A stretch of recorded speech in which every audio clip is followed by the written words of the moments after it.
Few miles south of Soledad, the Salinas River drops in close to the hillside bank and runs deep and green. The water is warm too, for it has slipped twinkling over the yellow sands in the sunlight before reaching the narrow pool. On one side of the river, the golden foothill slopes curve up to the strong and rocky Gabilan Mountains, but on the valley side, the water is lined with trees.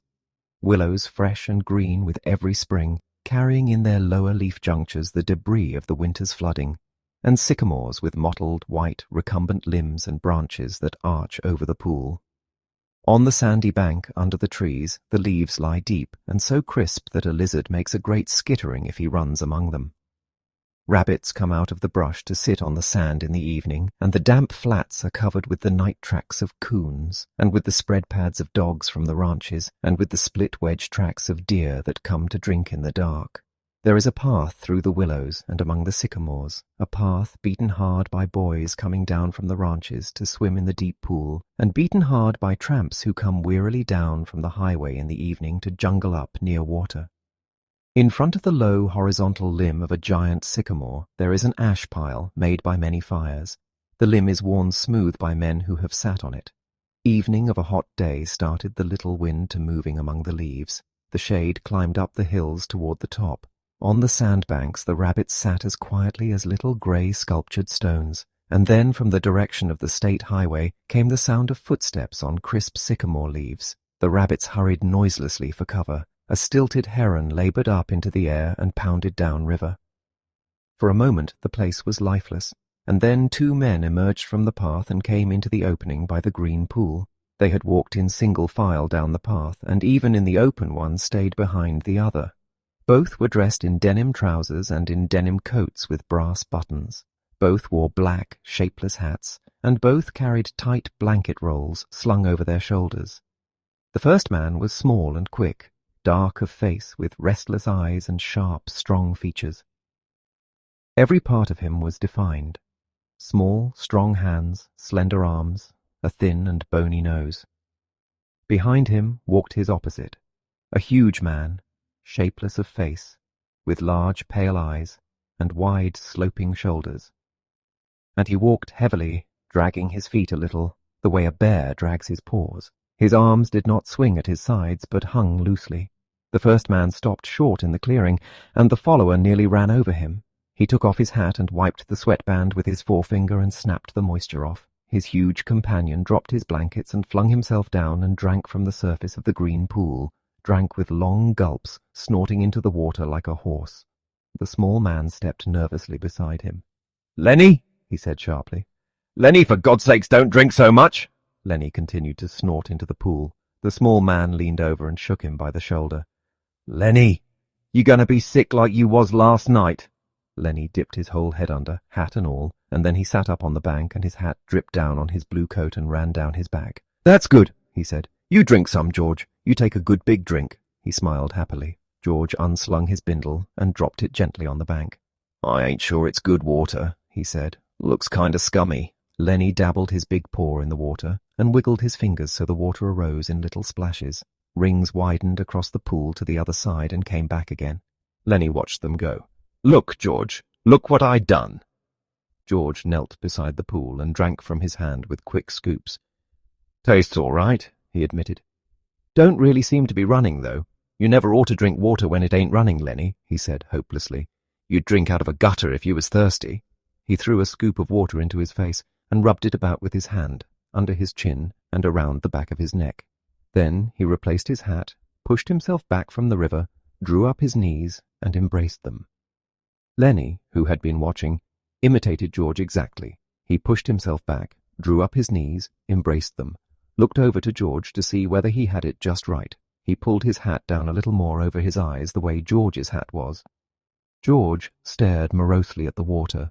The rims of his eyes were red with sun glare. He said angrily, "We could just as well have rode clear to the ranch if that bastard bus driver knew what he was talking about.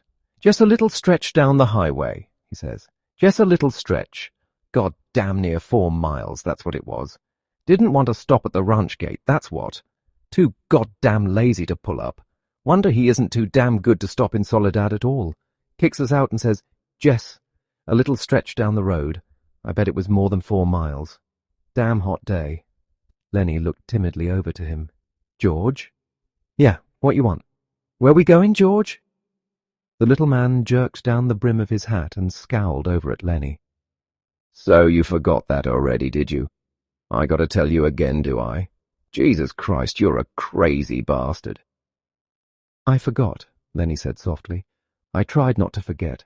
Honest to God I did, George." Okay. I'll tell you again. I ain't got nothing to do. Might just as well spend all my time telling you things and then you forget 'em and I tell you again." "Tried and tried," said Lennie, "but it didn't do no good. I remember about the rabbits, George." "The hell with the rabbits. That's all you ever can remember is them rabbits. Okay, now you listen, and this time you got to remember so we don't get in no trouble. You remember setting in that gutter on Howard Street and watching that blackboard?" Lennie's face broke into a delighted smile. "Why, sure, George. I remember that. But what did we do then? I remember some girls come by, and you says... The hell with what I says. You remember about us going into Murray and Reddy's, and they give us work cards and bus tickets?" "Oh, sure, George. I remember that now." His hands went quickly into his side coat pockets. He said gently, "George, I ain't got mine. I must have lost it." He looked down at the ground in despair. "You never had none, you crazy bastard. I got both of them here. Think I'd let you carry your own work card?" Lennie grinned with relief. I thought I put it in my side pocket." His hand went into the pocket again. George looked sharply at him. "What did you take out of that pocket?" "Ain't a thing in my pocket," Lennie said cleverly. "I know there ain't. You got it in your hand. What you got in your hand? Hidin' it." "I ain't got nothing, George. Honest. Come on, give it here." Lennie held his closed hand away from George's direction. "It's only a mouse, George." "A mouse? A live mouse?" Just a dead mouse, George. I didn't kill it." "Honest! I found it! I found it dead!" "Give it here," said George. "Oh, leave me have it, George." "Give it here!" Lennie's closed hand slowly obeyed. George took the mouse and threw it across the pool to the other side, among the brush. "What you want of a dead mouse, anyways?" "I could pet it with my thumb while we walked along," said Lennie. "Well, you ain't petting no mice while you walk with me. You remember where we're going now?" Lennie looked startled and then, in embarrassment, hid his face against his knees. "I forgot again." "Jesus Christ," George said resignedly. "Well, look, we're going to work on a ranch like the one we come from up north." "Up north? In Weed?" "Oh, sure. I remember, in Weed. That ranch we're going to is right down there about a quarter-mile. We're going to go in and see the boss. Now, look, I'll give him the work tickets, but you ain't going to say a word. You just stand there and don't say nothing. If he finds out what a crazy bastard you are, we won't get no job. But if he sees your work before he hears you talk, we're set. You got that?" "Sure, George. Sure, I got it." "Okay. Now, when we go in to see the boss, what you gonna do?"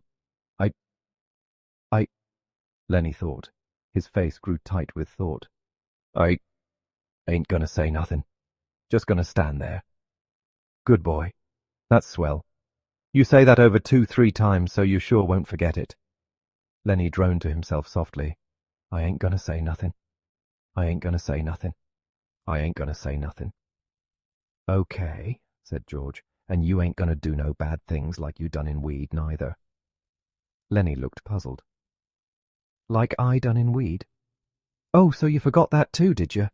Well, I ain't gonna remind you. Fear you do it again." A light of understanding broke on Lennie's face. "They run us out of Weed," he exploded triumphantly. "Run us out, hell," said George disgustedly. "We run. They was looking for us, but they didn't catch us." Lennie giggled happily. "I didn't forget that, you bet." George lay back on the sand and crossed his hands under his head, and Lennie imitated him, raising his head to see whether he was doing it right.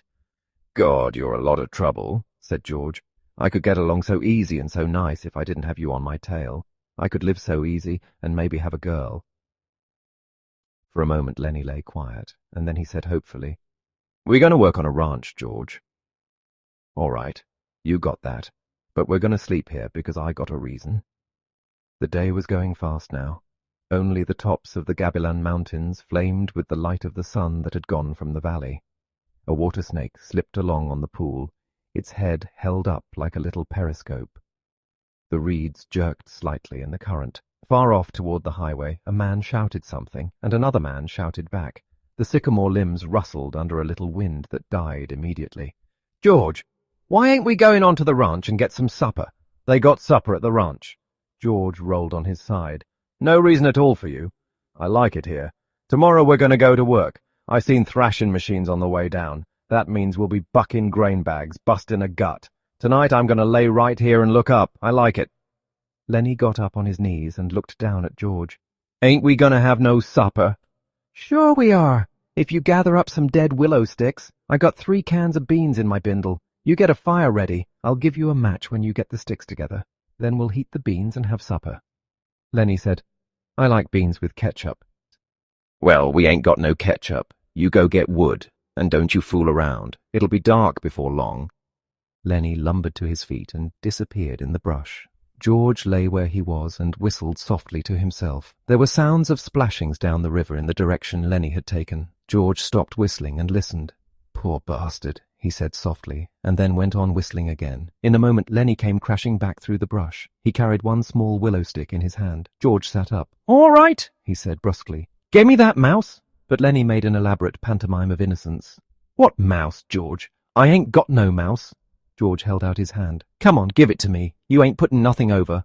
Lennie hesitated, backed away, looked wildly at the brush line as though he contemplated running for his freedom. George said coldly, "You gonna give me that mouse, or do I have to sock you?" "Give you what, George?" "You know goddamn well what. I want that mouse." Lennie reluctantly reached into his pocket. His voice broke a little. "I don't know why I can't keep it. It ain't nobody's mouse. I didn't steal it. I found it lying right beside the road." George's hand remained outstretched imperiously. Slowly, like a terrier who doesn't want to bring a ball to its master, Lennie approached, drew back, approached again. George snapped his fingers sharply, and at the sound, Lennie laid the mouse in his hand. "I wasn't doing nothing bad with it, George. Just stroking it." George stood up and threw the mouse as far as he could into the darkening brush, and then he stepped to the pool and washed his hands. "You crazy fool. Don't you think I could see your feet was wet where you went across the river to get it?" He heard Lennie's whimpering cry and wheeled about. "Blubbering like a baby! Jesus Christ! A big guy like you!" Lennie's lip quivered, and tears started in his eyes. "Oh, Lennie!" George put his hand on Lennie's shoulder. "I ain't taking it away just for meanness. That mouse ain't fresh, Lennie. And besides, you've broke it petting it. You get another mouse that's fresh, and I'll let you keep it a little while." Lennie sat down on the ground and hung his head dejectedly. "I don't know where there is no other mouse. I remember a lady used to give 'em to me, one she got, but that lady ain't here." George scoffed. "Lady, huh? Don't even remember who that lady was. That was your own Aunt Clara, and she stopped giving 'em to you. You always killed 'em." Lennie looked sadly up at him. "They were so little," he said, apologetically. "I'd pet 'em, and pretty soon they bit my fingers and I pinched their heads a little, and then they was dead, because they was so little. I wished we'd get the rabbits pretty soon, George. They ain't so little." "The hell with the rabbits. And you ain't to be trusted with no live mice. Your Aunt Clara give you a rubber mouse, and you wouldn't have nothing to do with it." "It wasn't no good to pet," said Lennie. The flame of the sunset lifted from the mountain tops, and dusk came into the valley, and a half-darkness came in among the willows and the sycamores. A big carp rose to the surface of the pool, gulped air, and then sank mysteriously into the dark water again, leaving widening rings on the water. Overhead the leaves whisked again, and little puffs of willow cotton blew down and landed on the pool's surface. "You going to get that wood?" George demanded. "There's plenty right up against the back of that sycamore, floodwater wood. Now you get it." Lennie went behind the tree and brought out a litter of dried leaves and twigs. He threw them in a heap on the old ash pile and went back for more and more. It was almost night now. A dove's wings whistled over the water. George walked to the fire pile and lighted the dry leaves. The flame cracked up among the twigs and fell to work. George undid his bindle and brought out 3 cans of beans. He stood them about the fire, close in against the blaze, but not quite touching the flame. "There's enough beans for 4 men, George said. Lennie watched him from over the fire. He said patiently, "I like 'em with ketchup." "Well, we ain't got any," George exploded. "Whatever we ain't got, that's what you want. God Almighty, if I was alone I could live so easy. I could go get a job and work and no trouble. No mess at all, and when the end of the month come, I could take my $50 and go into town and get whatever I want. Why, I could stay in a cat house all night. I could eat any place I want, hotel or any place, and order any damn thing I could think of. And I could do all that every damn month. Get a gallon of whiskey, or sit in a pool room and play cards or shoot pool. Lennie knelt and looked over the fire at the angry George, and Lennie's face was drawn with terror. "And what I got?" George went on furiously. "I got you. You can't keep a job, and you lose me every job I get. Just keep me shoving all over the country all the time. And that ain't the worst. You get in trouble. You do bad things, and I got to get you out." His voice rose nearly to a shout. "You crazy son of a bitch! You keep me in hot water all the time." He took on the elaborate manner of little girls when they are mimicking one another. "Just wanted to feel that girl's dress. Just wanted to pet it like it was a mouse. Well, how the hell did she know you just wanted to feel her dress? She jerks back and you hold on like it was a mouse. She yells and we got to hide in an irrigation ditch all day with guys looking for us. And we got to sneak out in the dark and get out of the country. All the time something like that. All the time. I wished I could put you in a cage with about 1,000,000 mice and let you have fun." His anger left him suddenly. He looked across the fire at Lennie's anguished face, and then he looked ashamedly at the flames. It was quite dark now, but the fire lighted the trunks of the trees and the curving branches overhead. Lennie crawled slowly and cautiously around the fire until he was close to George. He sat back on his heels. George turned the bean can so that another side faced the fire. He pretended to be unaware of Lennie so close beside him. "George," very softly. No answer. "George, what do you want?" "I was only fooling, George. I don't want no ketchup. I wouldn't eat no ketchup if it was right here beside me." "If it was here, you could have some." "But I wouldn't eat none, George. I'd leave it all for you. You could cover your beans with it, and I wouldn't touch none of it." George still stared morosely at the fire. "When I think of the swell time I could have without you, I go nuts. I never get no peace." Lennie still knelt. He looked off into the darkness across the river. "George, you want I should go away and leave you alone? Where the hell could you go?" "Well, I could. I could go off in the hills there, some place I'd find a cave." "Yeah? How'd you eat? You ain't got sense enough to find nothing to eat." "I'd find things, George. I don't need no nice food with ketchup. I'd lay out in the sun and nobody'd hurt me. And if I found a mouse, I could keep it. Nobody'd take it away from me." George looked quickly and searchingly at him. "I been mean, ain't I? If you don't want me, I can go off in the hills and find a cave. I can go away any time." "No, look, I was just fooling, Lennie, because I want you to stay with me. Trouble with mice is you always kill 'em." He paused. "Tell you what I'll do, Lennie. First chance I get, I'll give you a pup. Maybe you wouldn't kill it. That'd be better than mice. And you could pet it harder." Lennie avoided the bait. He had sensed his advantage. "If you don't want me, you only just got to say so, and I'll go off in those hills right there, right up in those hills and live by myself.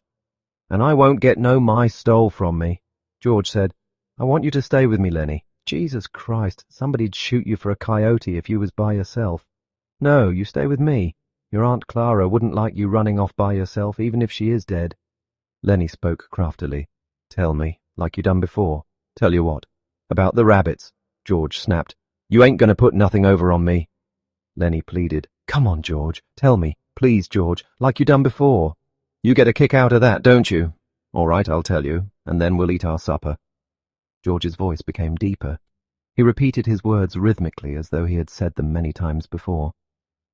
"Guys like us, that work on ranches, are the loneliest guys in the world. They got no family. They don't belong no place. They come to a ranch and work up a stake, and then they go into town and blow their stake, and the first thing you know, they're pounding their tail on some other ranch. They ain't got nothing to look ahead to."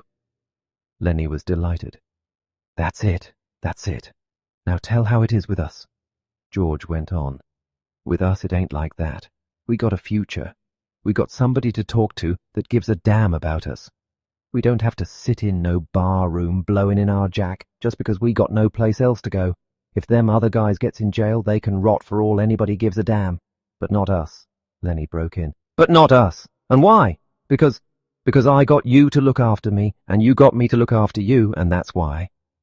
He laughed delightedly. "Go on now, George." "You got it by heart. You can do it yourself." "No, you. I forget some of the things. Tell about how it's going to be." "Okay. Someday, we're going to get the jack together, and we're going to have a little house and a couple of acres and a cow and some pigs and live off the fat of the land," Lennie shouted. "And have rabbits. Go on, George. Tell about what we're going to have in the garden, and about the rabbits in the cages, and about the rain in the winter and the stove, and how thick the cream is on the milk, like you can hardly cut it. Tell about that, George. Why'd you do it yourself? You know all of it. No. You tell it. It ain't the same if I tell it. Go on. George. How I get to tend the rabbits. Well, said George, we'll have a big vegetable patch and a rabbit hutch and chickens, and when it rains in the winter, we'll just say the hell with going to work, and we'll build up a fire in the stove and set around it and listen to the rain coming down on the roof. Nuts! He took out his pocket knife. I ain't got time for no more. He drove his knife through the top of one of the bean cans, sawed out the top, and passed the can to Lennie. Then he opened a second can. From his side pocket, he brought out 2 spoons and passed one of them to Lennie. They sat by the fire and filled their mouths with beans and chewed mightily. A few beans slipped out of the side of Lennie's mouth. George gestured with his spoon. What you going to say tomorrow when the boss asks you questions? Lennie stopped chewing and swallowed. His face was concentrated. I ain't gonna say a word. Good boy. That's fine, Lennie. Maybe you're getting better. When we get the couple acres, I can let you tend the rabbits all right. Especially if you remember as good as that. Lennie choked with pride. I can remember, he said. George motioned with his spoon again. Look, Lennie, I want you to look around here. You can remember this place, can't you? The ranch is about a 1/4 mile up that way. Just follow the river? Sure, said Lennie. I can remember this. Didn't I remember about not going to say a word? Course you did. Well, look, Lennie, if you just happen to get in trouble like you always done before, I want you to come right here and hide in the brush. Hide in the brush, said Lennie slowly. Hide in the brush till I come for you. Can you remember that? Sure I can, George. Hide in the brush till you come. But you ain't going to get in no trouble, because if you do, I won't let you tend the rabbits. He threw his empty bean can off into the brush. I won't get in no trouble, George. I ain't going to say a word, okay. Bring your bindle over here by the fire. It's going to be nice sleeping here, looking up and the leaves. Don't build up no more fire. We'll let her die down. They made their beds on the sand, and as the blaze dropped from the fire, the sphere of light grew smaller. The curling branches disappeared, and only a faint glimmer showed where the tree trunks were. From the darkness, Lennie called, George, you asleep? No. What do you want? Let's have different colour rabbits, George. Sure we will, George said sleepily. Red and blue and green rabbits, Lennie. Millions of 'em. Furry ones, George, like I seen in the fair in Sacramento.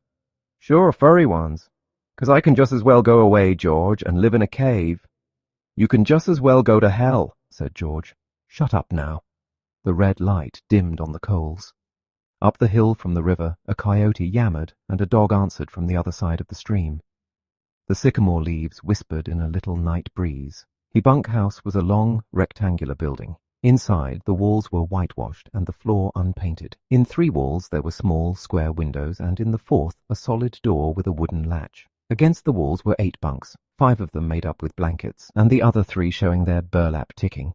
Over each bunk there was nailed an apple box with the opening forward so that it made 2 shelves for the personal belongings of the occupant of the bunk. And these shelves were loaded with little articles, soap and talcum powder, razors, and those Western magazines ranch men love to read and scoff at and secretly believe. And there were medicines on the shelves, and little vials, combs, and from nails on the box sides, a few neckties. Near one wall there was a black cast-iron stove, its stovepipe going straight up through the ceiling. In the middle of the room stood a big square table littered with playing cards, and around it were grouped boxes for the players to sit on. At about 10 o'clock in the morning the sun threw a bright, dust-laden bar through one of the side windows, and in and out of the beam flies shot like rushing stars. The wooden latch raised. The door opened, and a tall, stoop-shouldered old man came in. He was dressed in blue jeans, and he carried a big push-broom in his left hand. Behind him came George, and behind George, Lennie.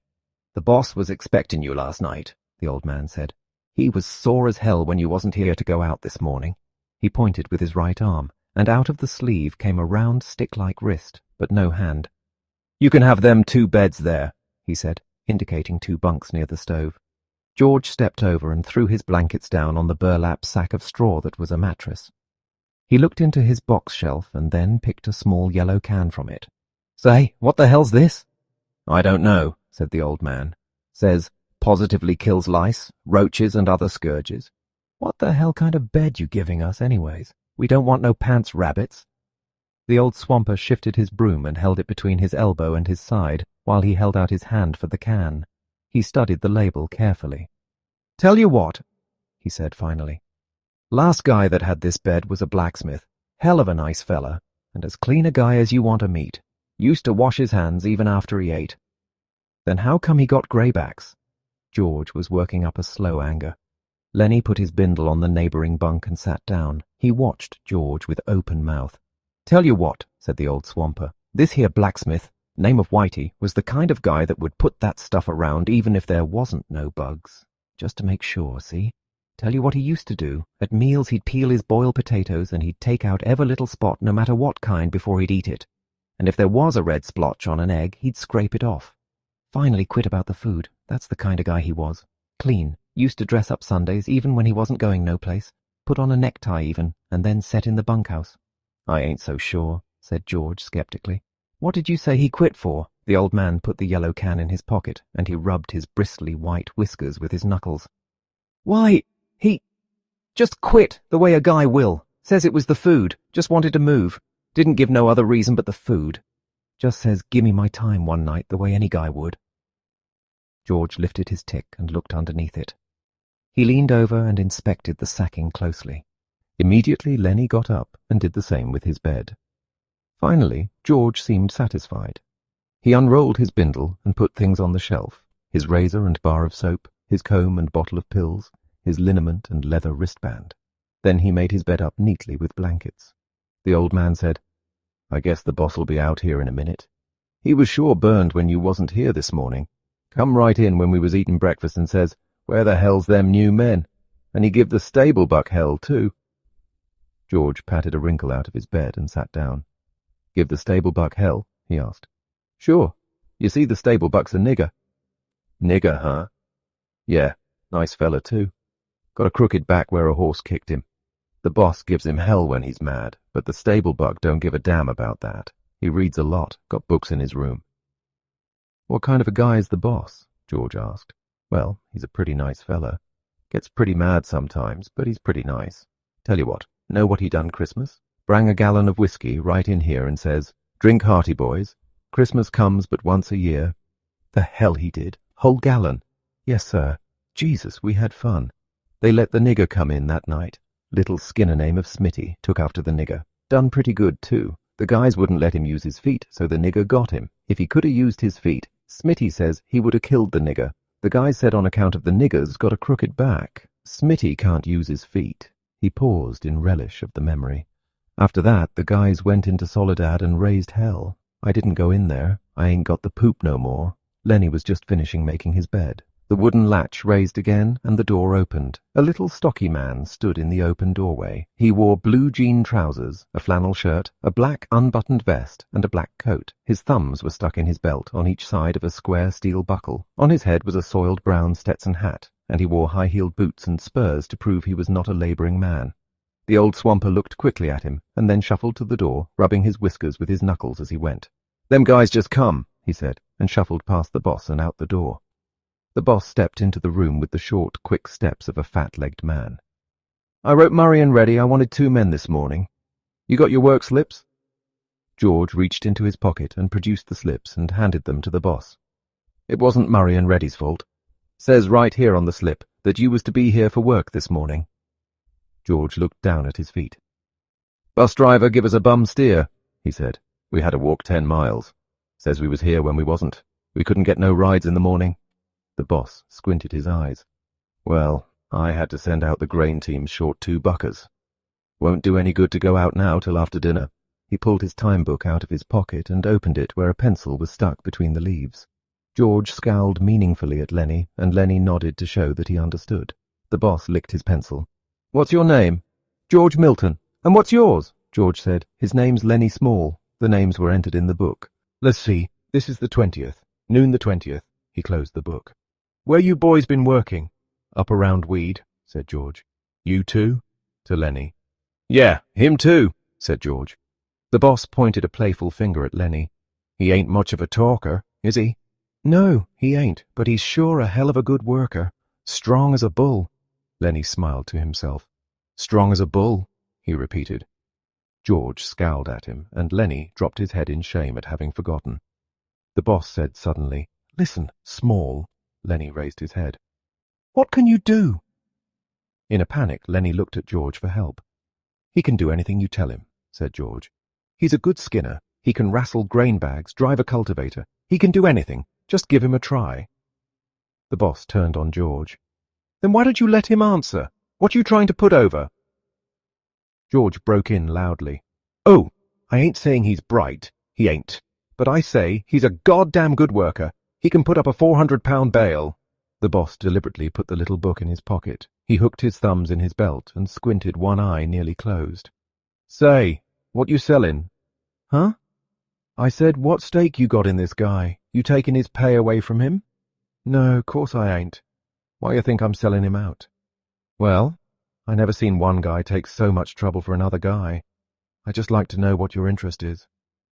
George said, "He's my cousin.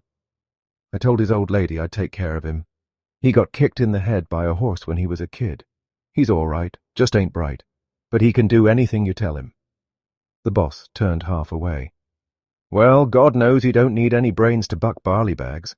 But don't you try to put nothing over, Milton. I got my eye on you. Why'd you quit in weed?" "Job was done," said George promptly. "What kind of job?" We was digging a cesspool." "All right, but don't try to put nothing over, 'cause you can't get away with nothing.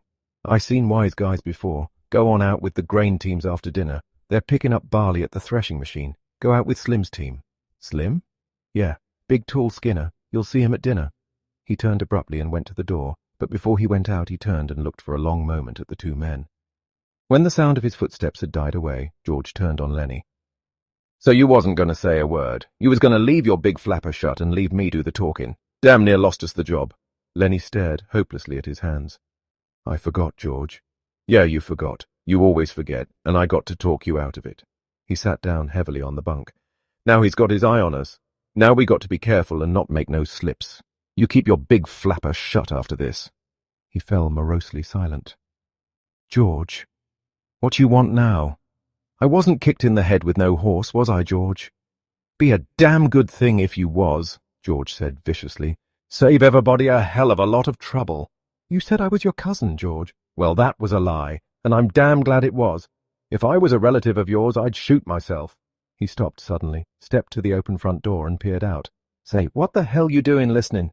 The old man came slowly into the room. He had his broom in his hand, and at his heels there walked a drag-footed sheepdog, grey of muzzle, and with pale, blind old eyes.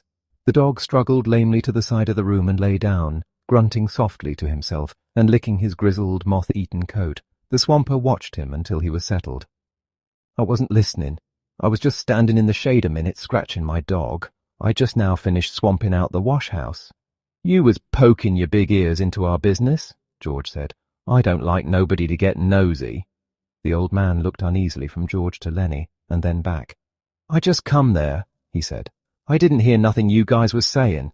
I ain't interested in nothing you was saying. A guy on a ranch don't never listen, nor he don't ask no questions."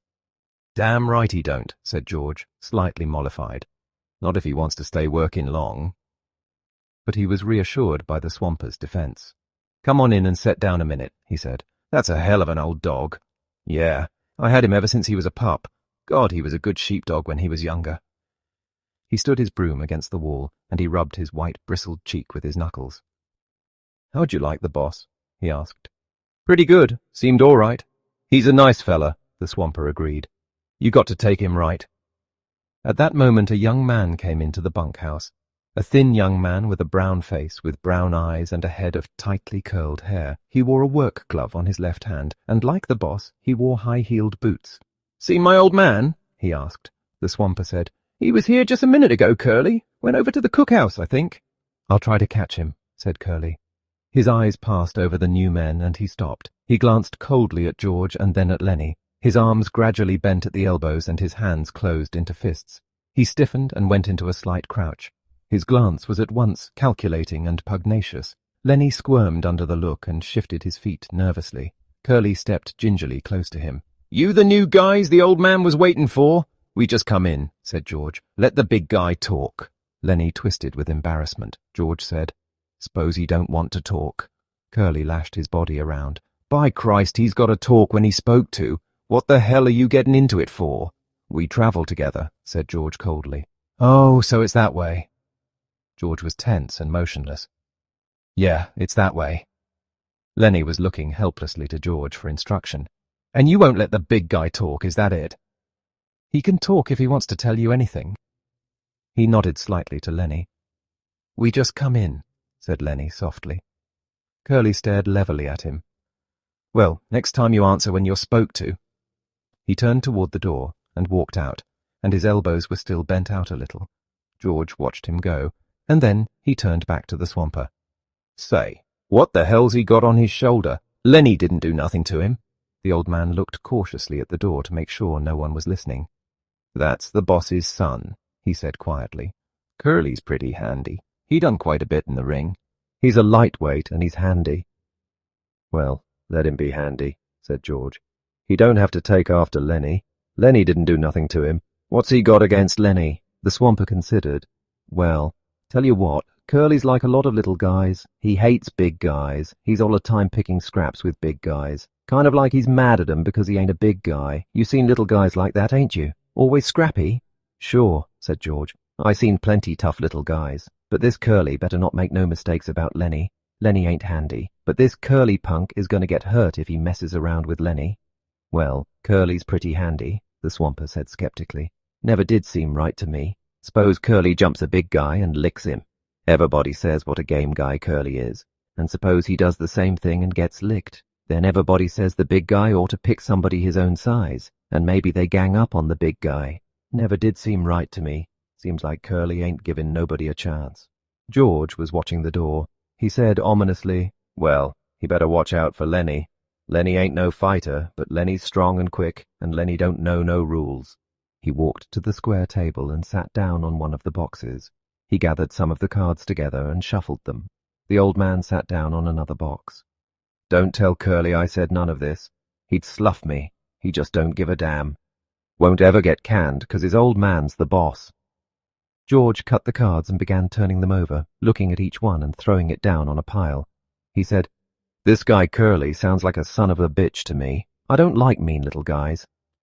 "Seems to me like he's worse lately," said the swamper.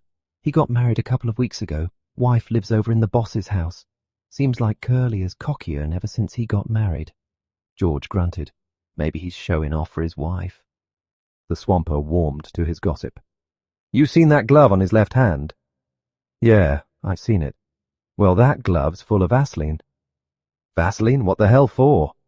"Well, I tell you what, Curly says he's keeping that hand soft for his wife." George studied the cards absorbedly. "That's a dirty thing to tell around," he said. The old man was reassured. He had drawn a derogatory statement from George. He felt safe now, and he spoke more confidently. "Wait till you see Curly's wife." George cut the cards again and put out a solitaire lay, slowly and deliberately. "Purty?" he asked casually. "Yeah, purty." "But—" George studied his cards. "But what?" "Well, she got the eye." "Yeah? Married 2 weeks and got the eye? Maybe that's why Curly's pants is full of ants. I seen her give Slim the eye. Slim's a jerkline skinner. Hell of a nice fella. Slim don't need to wear no high-heeled boots on a grain team. I seen her give Slim the eye. Curly never seen it. And I seen her give Carlson the eye." George pretended a lack of interest. "Looks like we was going to have fun." The swamper stood up from his box. "Know what I think?" George did not answer. "Well, I think Curly's married. A tart." "He ain't the first," said George. "There's plenty done that." The old man moved toward the door, and his ancient dog lifted his head and peered about, and then got painfully to his feet to follow. "I gotta be setting out the wash basins for the guys. The teams'll be in before long. You guys gonna buck barley?" "Yeah." "You won't tell Curly nothing I said?" "Hell no." "Well, you look her over, mister. You see if she ain't a tart." He stepped out the door into the brilliant sunshine. George laid down his cards thoughtfully, turned his piles of 3. He built 4 clubs on his ace pile. The sun square was on the floor now, and the flies whipped through it like sparks. A sound of jingling harness and the croak of heavy-laden axles sounded from outside. From the distance came a clear call. "Stable buck." "Ooh, stable buck." And then, "Where the hell is that goddamn nigger?" George stared at his solitaire lay, and then he flounced the cards together and turned around to Lennie. Lennie was lying down on the bunk watching him. "Look, Lennie, this here ain't no setup. I'm scared. You gonna have trouble with that Curly guy. I seen that kind before. He was kind of feeling you out. He figures he's got you scared, and he's gonna take a sock at you the first chance he gets." Lennie's eyes were frightened. "I don't want no trouble," he said plaintively. "Don't let him sock me, George." George got up and went over to Lennie's bunk and sat down on it. "I hate that kind of bastard," he said. "I seen plenty of 'em. Like the old guy says, Curly don't take no chances. He always wins." He thought for a moment. "If he tangles with you, Lennie, we're going to get the can. Don't make no mistake about that. He's the boss's son. Look, Lennie, you try to keep away from him, will you? Don't never speak to him. If he comes in here, you move clear to the other side of the room. Will you do that, Lennie?" "I don't want no trouble," Lennie mourned. "I never done nothing to him." "Well, that won't do you no good if Curly wants to plug himself up for a fighter. Just don't have nothing to do with him. Will you remember?" "Sure, George. I ain't gonna say a word."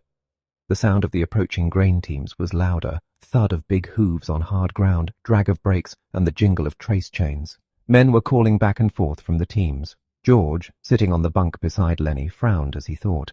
Lennie asked timidly, "You ain't mad, George?" "I ain't mad at you. I'm mad at this here Curly bastard. I hoped we was going to get a little stake together, maybe $100. His tone grew decisive. "You keep away from Curly, Lennie." "Sure I will, George. I won't say a word." "Don't let him pull you in, but if the son of a bitch socks you, let him have it." "Let him have what, George?" Never mind, I'll tell you when. I hate that kind of a guy. Look, Lennie, if you get in any kind of trouble, you remember what I told you to do?" Lennie raised up on his elbow, his face contorted with thought, then his eyes moved sadly to George's face. "If I get in any trouble, you ain't gonna let me tend the rabbits." "That's not what I meant. You remember where we slept last night, down by the river?" "Yeah, I remember. Oh, sure I remember. I go there and hide in the brush. Hide till I come for you. Don't let nobody see you. Hide in the brush by the river. Say that over. Hide in the brush by the river. Down in the brush by the river. If you get in trouble. If I get in trouble."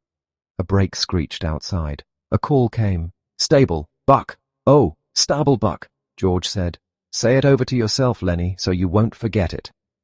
Both men glanced up, for the rectangle of sunshine in the doorway was cut off. A girl was standing there looking in. She had full rouged lips and wide-spaced eyes, heavily made up. Her fingernails were red. Her hair hung in little rolled clusters like sausages. She wore a cotton house dress and red mules, on the insteps of which were little bouquets of red ostrich feathers. "I'm looking for Curly," she said. Her voice had a nasal, brittle quality. George looked away from her and then back. "He was in here a minute ago, but he went." "Oh." She put her hands behind her back and leaned against the door frame so that her body was thrown forward. "You're the new fellas that just come, ain't you?" "Yeah." Lennie's eyes moved down over her body, and though she did not seem to be looking at Lennie, she bridled a little. She looked at her fingernails. "Sometimes Curly's in here," she explained. George said brusquely. "Well, he ain't now." "If he ain't, I guess I better look someplace else," she said playfully. Lennie watched her, fascinated. George said, "If I see him, I'll pass the word you was looking for him." She smiled archly and twitched her body. "Nobody can't blame a person for looking," she said. There were footsteps behind her, going by. She turned her head. "Hi, Slim," she said. Slim's voice came through the door. "Hi, good-looking." "I'm trying to find Curly, Slim." "Well, you ain't trying very hard. I seen him going in your house." She was suddenly apprehensive. "Bye, boys," she called into the bunkhouse, and she hurried away. George looked around at Lennie. "Jesus, what a tramp," he said. "So that's what Curly picks for a wife?" "She's purty," said Lennie defensively. "Yeah, and she's sure hiding it. Curly got his work ahead of him. Bet she'd clear out for $20. Lennie still stared at the doorway where she had been. "Gosh, she was purty." He smiled admiringly. George looked quickly down at him, and then he took him by an ear and shook him. "Listen to me, you crazy bastard," he said fiercely. "Don't you even take a look at that bitch. I don't care what she says and what she does. I seen 'em poisoned before, but I never seen no piece of jailbait worse than her. You leave her be." Lennie tried to disengage his ear. "I never done nothing, George." "No, you never. But when she was standing in the doorway showing her legs, you wasn't looking the other way, neither." "I never meant no harm, George. Honest, I never." "Well, you keep away from her, 'cause she's a rat trap if I ever seen one. You let Curly take the rap. He let himself in for it. Glove full of Vaseline," George said disgustedly. "And I bet he's eating raw eggs and right into the patent medicine houses." Lennie cried out suddenly. "I don't like this place, George. This ain't no good place. I want to get out of here." "We got to keep it till we get a stake. We can't help it, Lennie. We'll get out just as soon as we can. I don't like it no better than you do." He went back to the table and set out a new solitaire hand. "No, I don't like it," he said. "For 2 bits I'd shove out of here. If we can get just a few dollars in the poke, we'll shove off and go up the American River and pan gold. We can make maybe a couple of dollars a day there, and we might hit a pocket." Lennie leaned eagerly toward him. "Le's go, George. Le's get out of here. It's mean here." "We gotta stay," George said shortly. "Shut up now. The guys'll be coming in." From the washroom nearby came the sound of running water and rattling basins. George studied the cards. "Maybe we ought to wash up," he said. "But we ain't done nothing to get dirty." A tall man stood in the doorway. He held a crushed Stetson hat under his arm while he combed his long, black, damp hair straight back. Like the others, he wore blue jeans and a short denim jacket. When he had finished combing his hair, he moved into the room, and he moved with a majesty achieved only by royalty and master craftsmen. He was a jerk-line skinner, the prince of the ranch, capable of driving 10, 16, even 20 mules with a single line to the leaders. He was capable of killing a fly on the wheeler's butt with a bullwhip without touching the mule.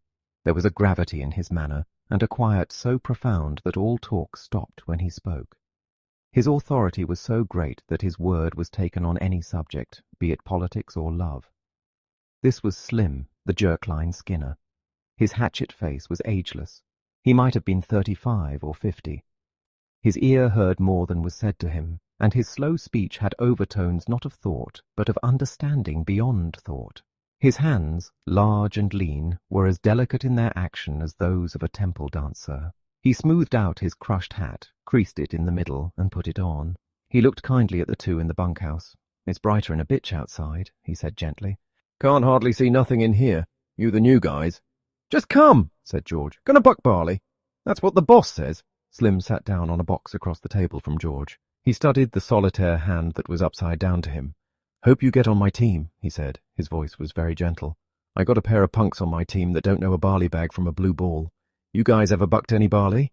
"Hell yes," said George. "I ain't nothing to scream about, but that big bastard there can put up more grain alone than most pairs can." Lennie, who had been following the conversation back and forth with his eyes, smiled complacently at the compliment. Slim looked approvingly at George for having given the compliment. He leaned over the table and snapped the corner of a loose card. "You guys travel around together?" His tone was friendly. It invited confidence without demanding it. "Sure," said George. "We kinda look after each other." He indicated Lennie with his thumb. "He ain't bright. Hell of a good worker, though. Hell of a nice fella, but he ain't bright. I've knew him for a long time." Slim looked through George and beyond him. "Ain't many guys travel around together," he mused. "I don't know why. Maybe everybody in the whole damn world is scared of each other." "It's a lot nicer to go around with a guy you know," said George. A powerful, big-stomached man came into the bunkhouse. His head still dripped water from the scrubbing and dousing. "Hi, Slim," he said, and then stopped and stared at George and Lennie. "These guys just come," said Slim, by way of introduction. "Glad to meet you," the big man said. "My name's Carlson." "I'm George Milton. This here's Lennie Small." "Glad to meet you," Carlson said again. "He ain't very small." He chuckled softly at his joke. "Ain't small at all," he repeated. "Meant to ask you, Slim, how's your bitch? I seen she wasn't under your wagon this morning." "She slang her pups last night," said Slim. 9 of 'em. I drowned 4 of 'em right off. She couldn't feed that many. Got 5 left, huh?" "Yeah, 5. I kept the biggest." "What kind of dogs you think they're going to be?" "I dunno," said Slim. "Some kind of shepherds, I guess." That's the most kind I seen around here when she was in heat. Carlson went on. Got 5 pups, huh? Gonna keep all of 'em? I don't know. Have to keep 'em a while so they can drink Lulu's milk, Carlson said thoughtfully. Well, look a here, Slim. I've been thinking. That dog of Candy's is so goddamn old he can't hardly walk. Stinks like hell, too. Every time he comes into the bunkhouse I can smell him for 2-3 days. Why didn't you get Candy to shoot his old dog and give him one of the pups to raise up? I can smell that dog a mile away. Got no teeth, damn near blind, can't eat. Candy feeds him milk. He can't chew nothing else. George had been staring intently at Slim. Suddenly a triangle began to ring outside, slowly at first, and then faster and faster until the beat of it disappeared into one ringing sound. It stopped as suddenly as it had started. There she goes, said Carlson. Outside there was a burst of voices as a group of men went by. Slim stood up slowly and with dignity. You guys better come on while there's still something to eat. Won't be nothing left in a couple of minutes. Carlson stepped back to let Slim precede him, and then the two of them went out the door. Lennie was watching George excitedly. George rumpled his cards into a messy pile. Yeah, George said. I heard him, Lennie. I'll ask him. A brown and white one, Lennie cried excitedly. Come on, Lee's get dinner. I don't know whether he got a brown and white one. Lennie didn't move from his bunk. You ask him right away, George, so he won't kill no more of 'em. Sure. Come on now, get up on your feet. Lennie rolled off his bunk and stood up, and the two of them started for the door. Just as they reached it, Curly bounced in. You seen a girl around here? He demanded angrily. George said coldly. About half an hour ago, maybe. Well, what the hell was she doing? George stood still, watching the angry little man. He said insultingly, She said she was looking for you. Curly seemed really to see George for the first time. His eyes flashed over George, took in his height, measured his reach, looked at his trim middle. Well, which way'd she go? He demanded at last.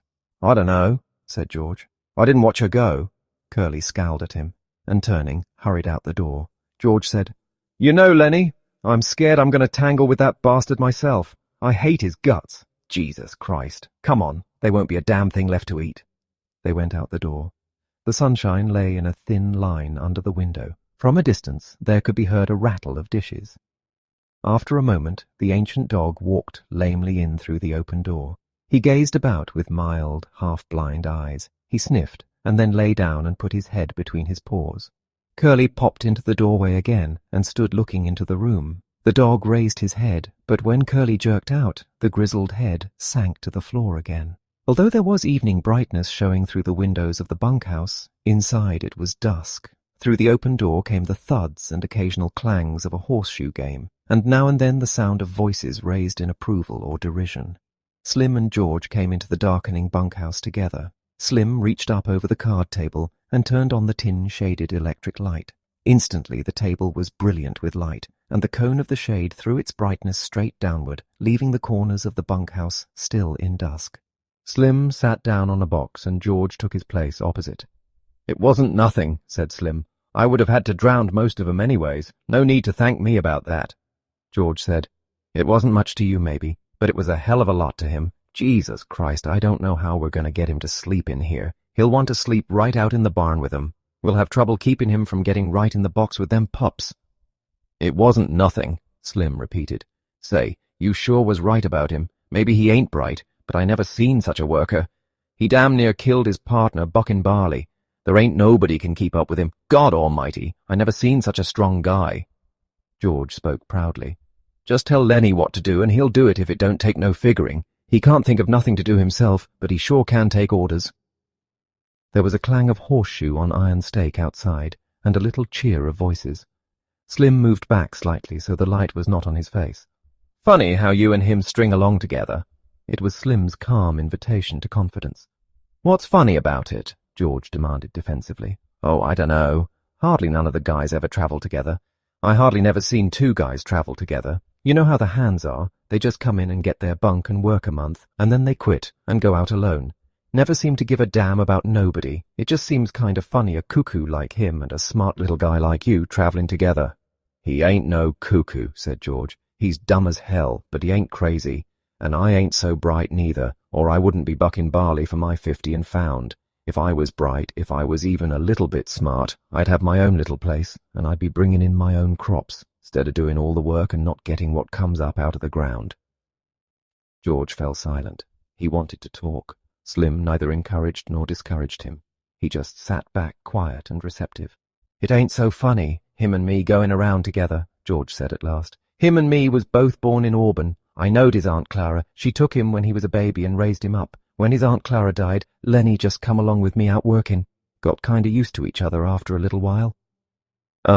Said Slim. George looked over at Slim and saw the calm, godlike eyes fastened on him. "Funny," said George. "I used to have a hell of a lot of fun with him. Used to play jokes on him because he was too dumb to take care of himself, but he was too dumb even to know he had a joke played on him. I had fun. Made me seem goddamn smart alongside of him. Why, he'd do any damn thing I told him. If I told him to walk over a cliff, over he'd go. That wasn't so damn much fun after a while. He never got mad about it neither. I beat the hell out of him, and he could have bust every bone in my body just with his hands, but he never lifted a finger against me." George's voice was taking on the tone of confession. "Tell you what made me stop that. One day a bunch of guys was standing around up on the Sacramento River. I was feeling pretty smart. I turns to Lennie and says, 'Jump in.' And he jumps. Couldn't swim a stroke. He damn near drowned before we could get him. And he was so damn nice to me for pulling him out. Clean forgot I told him to jump in. Well, I ain't done nothing like that no more." "He's a nice fella," said Slim. "Guy don't need no sense to be a nice fella. Seems to me sometimes it just works the other way around. Take a real smart guy and he ain't hardly ever a nice fella." George stacked the scattered cards and began to lay out his solitaire hand. The shoes thudded on the ground outside. At the windows, the light of the evening still made the window squares bright. "I ain't got no people," George said. "I seen the guys that go around on the ranches alone. That ain't no good. They don't have no fun. After a long time they get mean. They get wanting to fight all the time."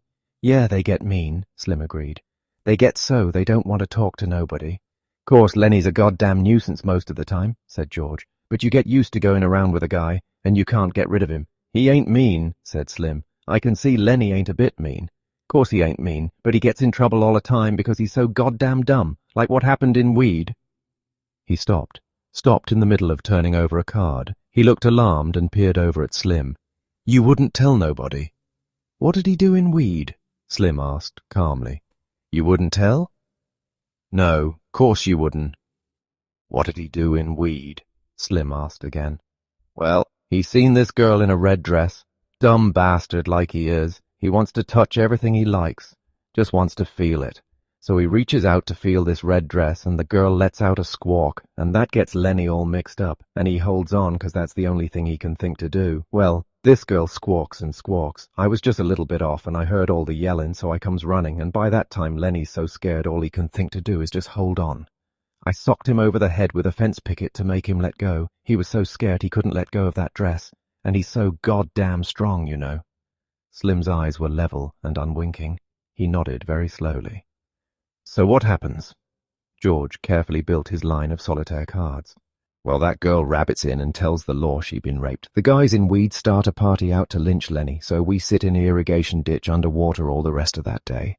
Got only our heads sticking out of water, and up under the grass that sticks out from the side of the ditch, and that night we scrammed out of there."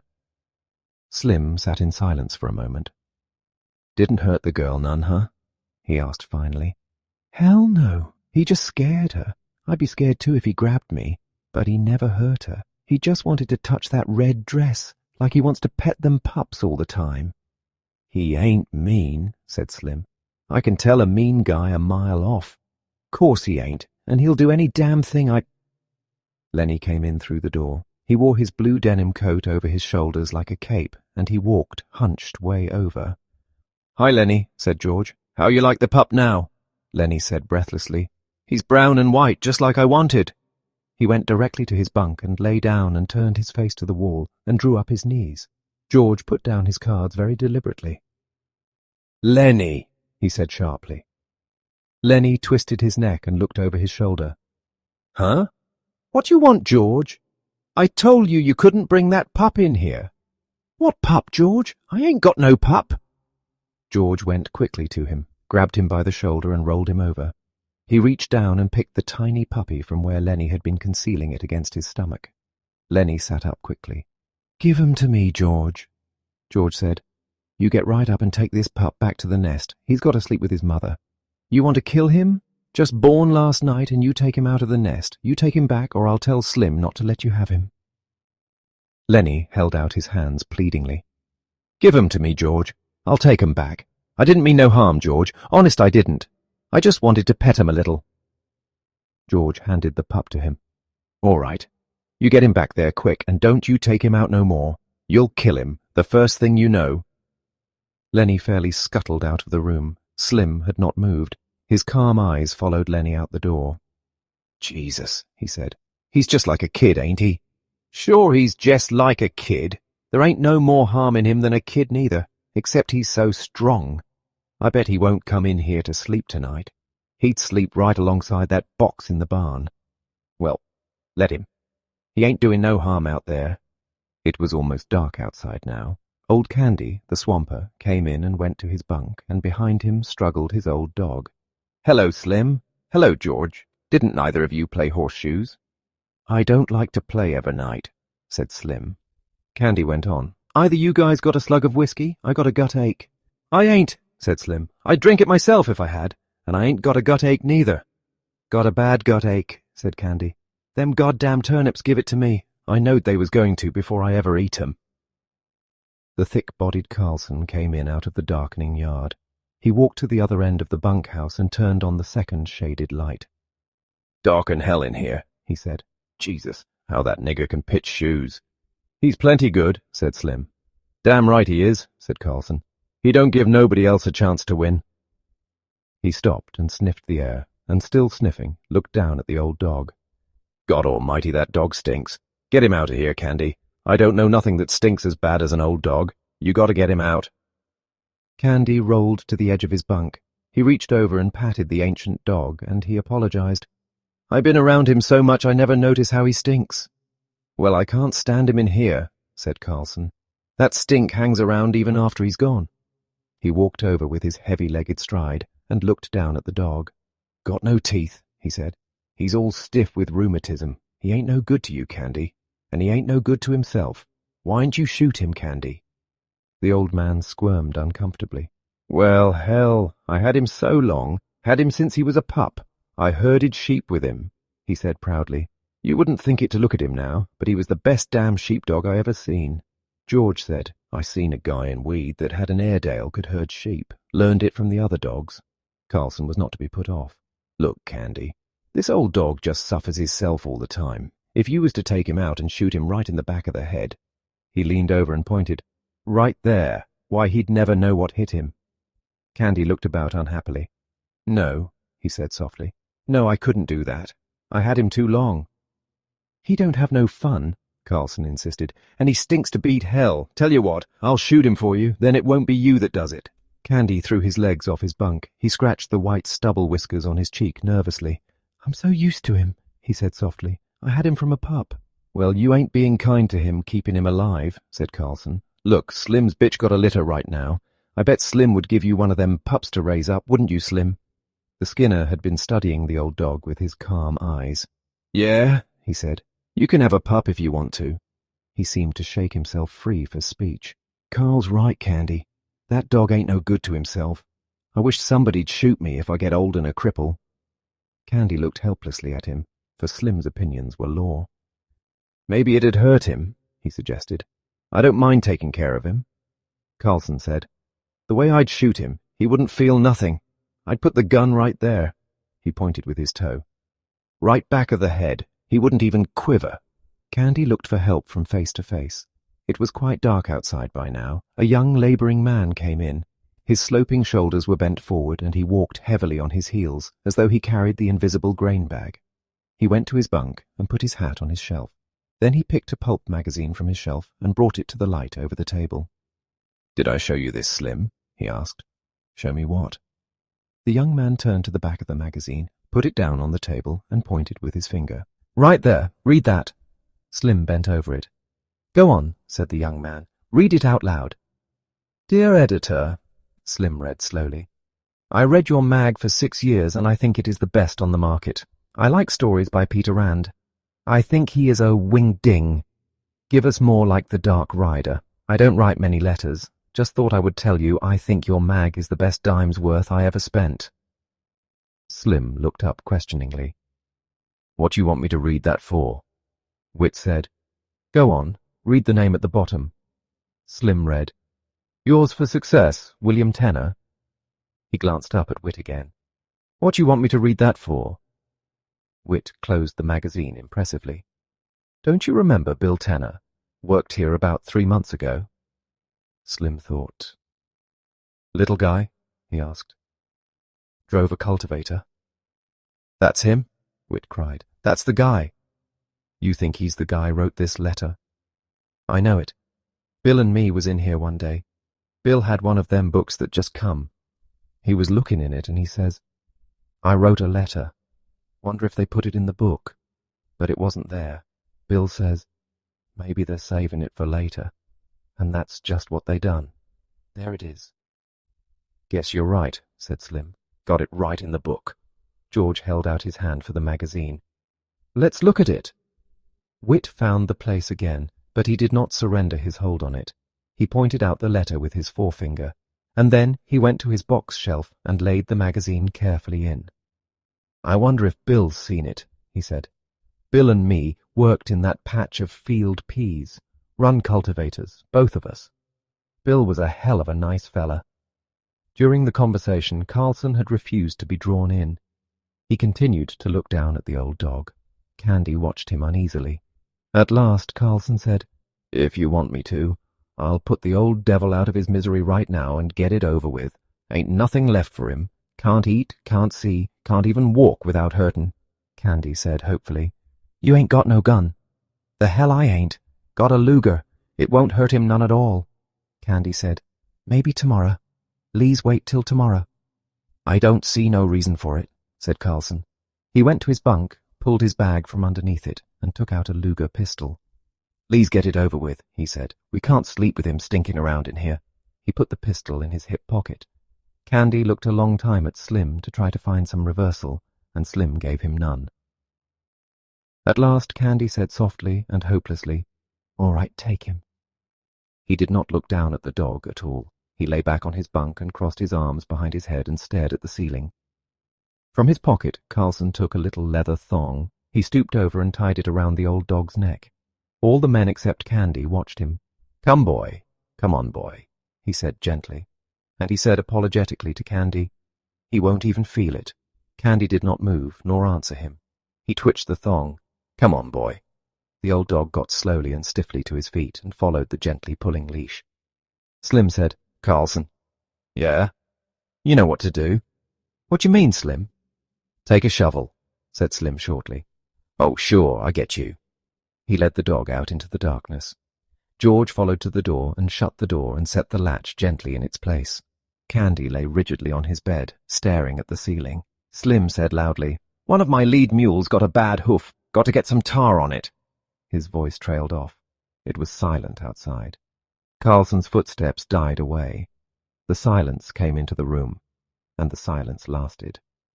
George chuckled. "I bet Lennie's right out there in the barn with his pup. He won't want to come in here no more now he's got a pup." Slim said, "Candy, you can have any one of them pups you want." Candy did not answer. The silence fell on the room again. It came out of the night and invaded the room. George said, "Anybody like to play a little euchre?" "I'll play out a few with you," said Whit. They took places opposite each other at the table under the light, but George did not shuffle the cards. He rippled the edge of the deck nervously, and the little snapping noise drew the eyes of all the men in the room so that he stopped doing it. The silence fell on the room again. A minute passed, and another minute. Candy lay still, staring at the ceiling. Slim gazed at him for a moment and then looked down at his hands. He subdued one hand with the other and held it down. There came a little gnawing sound from under the floor, and all the men looked down toward it gratefully. Only Candy continued to stare at the ceiling. "Sounds like there was a rat under there," said George.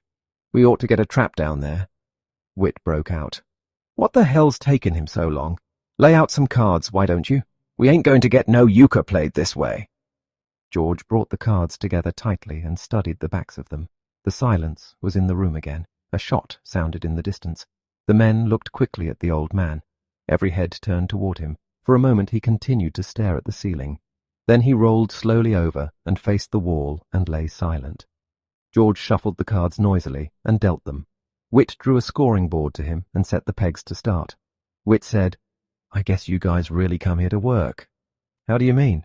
George asked. Whit laughed. "Well, you come on a Friday. You got 2 days to work till Sunday." "I don't see how you figure," said George. Whit laughed again. "You do if you've been around these big ranches much. Guy that wants to look over a ranch comes in Saturday afternoon. He gets Saturday night supper and 3 meals on Sunday, and he can quit Monday morning after breakfast without turning his hand. But you come to work Friday noon. You got to put in a day and a half, no matter how you figure." George looked at him levelly. "We're going to stick around a while," he said. "Me and Lennie's going to roll up a steak." The door opened quietly, and the stable buck put in his head. A lean Negro head, lined with pain, the eyes patient. "Mr. Slim." Slim took his eyes from old Candy. "Huh? Oh, hello, Crooks. What's the matter? You told me to warm up tar for that mule's foot. I got it warm." "Oh, sure, Crooks. I'll come right out and put it on." "I can do it if you want, Mr. Slim." "No, I'll come do it myself." He stood up. Crooks said, "Mr. Slim." "Yeah." "That big new guy's messing around your pups out in the barn." "Well, he ain't doing no harm. I give him one of them pups." "Just thought I'd tell you," said Crooks. "He's taking 'em out of the nest and handling them. That won't do them no good." "He won't hurt 'em," said Slim. "I'll come along with you now." George looked up. "If that crazy bastard's fooling around too much, just kick him out, Slim." Slim followed the stable buck out of the room. George dealt, and Whit picked up his cards and examined them. "Seen the new kid yet?" he asked. "What kid?" George asked. "Why, Curly's new wife." "Yeah, I seen her." "Well, ain't she a Lulu?" "I ain't seen that much of her," said George. Whit laid down his cards impressively. "Well, stick around and keep your eyes open. You'll see plenty. She ain't concealing nothing. I never seen nobody like her. She got the eye going all the time on everybody. I bet she even gives the stable buck the eye. I don't know what the hell she wants." George asked casually, "Been any trouble since she got here?" It was obvious that Whit was not interested in his cards. He laid his hand down, and George scooped it in. George laid out his deliberate solitaire hand, 7 cards, and 6 on top, and 5 on top of those. Whit said, "I see what you mean. No, they ain't been nothing yet. Curly's got yellow jackets in his drawers, but that's all so far. Every time the guys is around, she shows up. She's looking for Curly, or she thought she left something laying around and she's looking for it. Seems like she can't keep away from guys. And Curly's pants is just crawling with ants, but they ain't nothing come of it yet." George said, "She's going to make a mess. There's going to be a bad mess about her. She's a jailbait all set on the trigger. That Curly got his work cut out for him. Ranch with a bunch of guys on it ain't no place for a girl, especially like her." Whit said, "If you got ideas, you ought to come in town with us guys tomorrow night." "Why? What's doing?" "Just the usual thing. We go into old Susie's place. Hell of a nice place. Old Susie's a laugh, always cracking jokes. Like she says when we come up on the front porch last Saturday night. Susie opens the door, and then she yells over her shoulder, 'Get your coats on, girls. Here comes the sheriff.' She never talks dirty neither. Got 5 girls there." "What's it set you back?" George asked. 2.5. You can get a shot for 2 bits. Susie got nice chairs to set in, too. If a guy don't want to flop, why he can just set in the chairs and have a couple or 3 shots and pass the time of day, and Susie don't give a damn. She ain't rushing guys through and kicking 'em out if they don't want to flop." "Might go in and look the joint over," said George. "Sure, come along. It's a hell of a lot of fun. Her cracking jokes all the time. Like she says one time, she says, 'I've knew people that if they got a rag rug on the floor and a Cupid doll lamp on the phonograph, they think they're running a parlor house.' That's Clara's house she's talking about. And Susie says, 'I know what you boys want,' she says. 'My girls is clean,' she says, 'and there ain't no water in my whiskey,' she says. 'If any of you guys want to look at a Cupid doll lamp and take your own chance getting burned, why, you know where to go.' And she says, 'There's guys around here walking bow-legged because they like to look at a Cupid doll lamp.'" George asked, "Clara runs the other house, huh?" "Yeah," said Whit. "We don't never go there. Clara gets $3 a crack and 35 cents a shot, and she don't crack no jokes. But Susie's place is clean, and she got nice chairs. Don't let no goo-goos in, neither." "Me and Lennie's rolling up a steak," said George. "I might go in and set and have a shot, but I ain't putting out no 2.5. "Well, a guy got to have some fun sometime," said Whit. The door opened and Lennie and Carlson came in together. Lennie crept to his bunk and sat down, trying not to attract attention. Carlson reached under his bunk and brought out his bag. He didn't look at old Candy, who still faced the wall. Carlson found a little cleaning rod in the bag and a can of oil. He laid them on his bed and then brought out the pistol, took out the magazine and snapped the loaded shell from the chamber. Then he fell to cleaning the barrel with the little rod. When the ejector snapped, Candy turned over and looked for a moment at the gun before he turned back to the wall again. Carlson said casually, "Curly been in yet?" "No," said Whit. "What's eaten on Curly?" Carlson squinted down the barrel of his gun. "Looking for his old lady. I seen him going round and round outside." Whit said sarcastically, "He spends half his time looking for her, and the rest of the time she's looking for him." Curly burst into the room excitedly.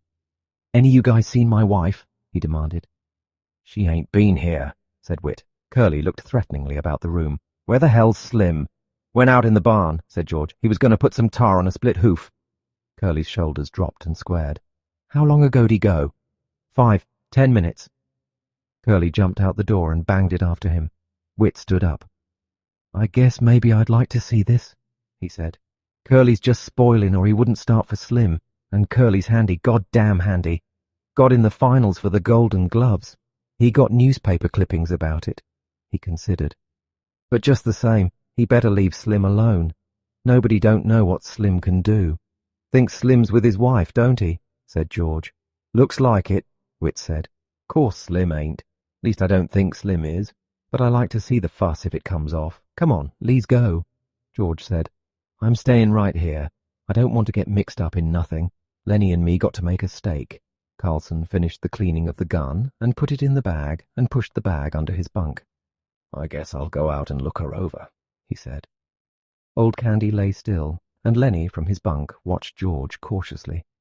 When Whit and Carlson were gone and the door closed after them, George turned to Lennie. "What you got on your mind?" "I ain't done nothing, George. Slim says I better not pet them pups so much for a while. Slim says it ain't good for them, so I come right in. I been good, George." "I could have told you that," said George. "Well, I wasn't hurting 'em none. I just had mine in my lap petting it." George asked, "Did you see Slim out in the barn?" "Sure I did. He told me I better not pet that pup no more." "Did you see that girl?" "You mean Curly's girl?" "Yeah. Did she come in the barn?" "No. Anyways, I never seen her."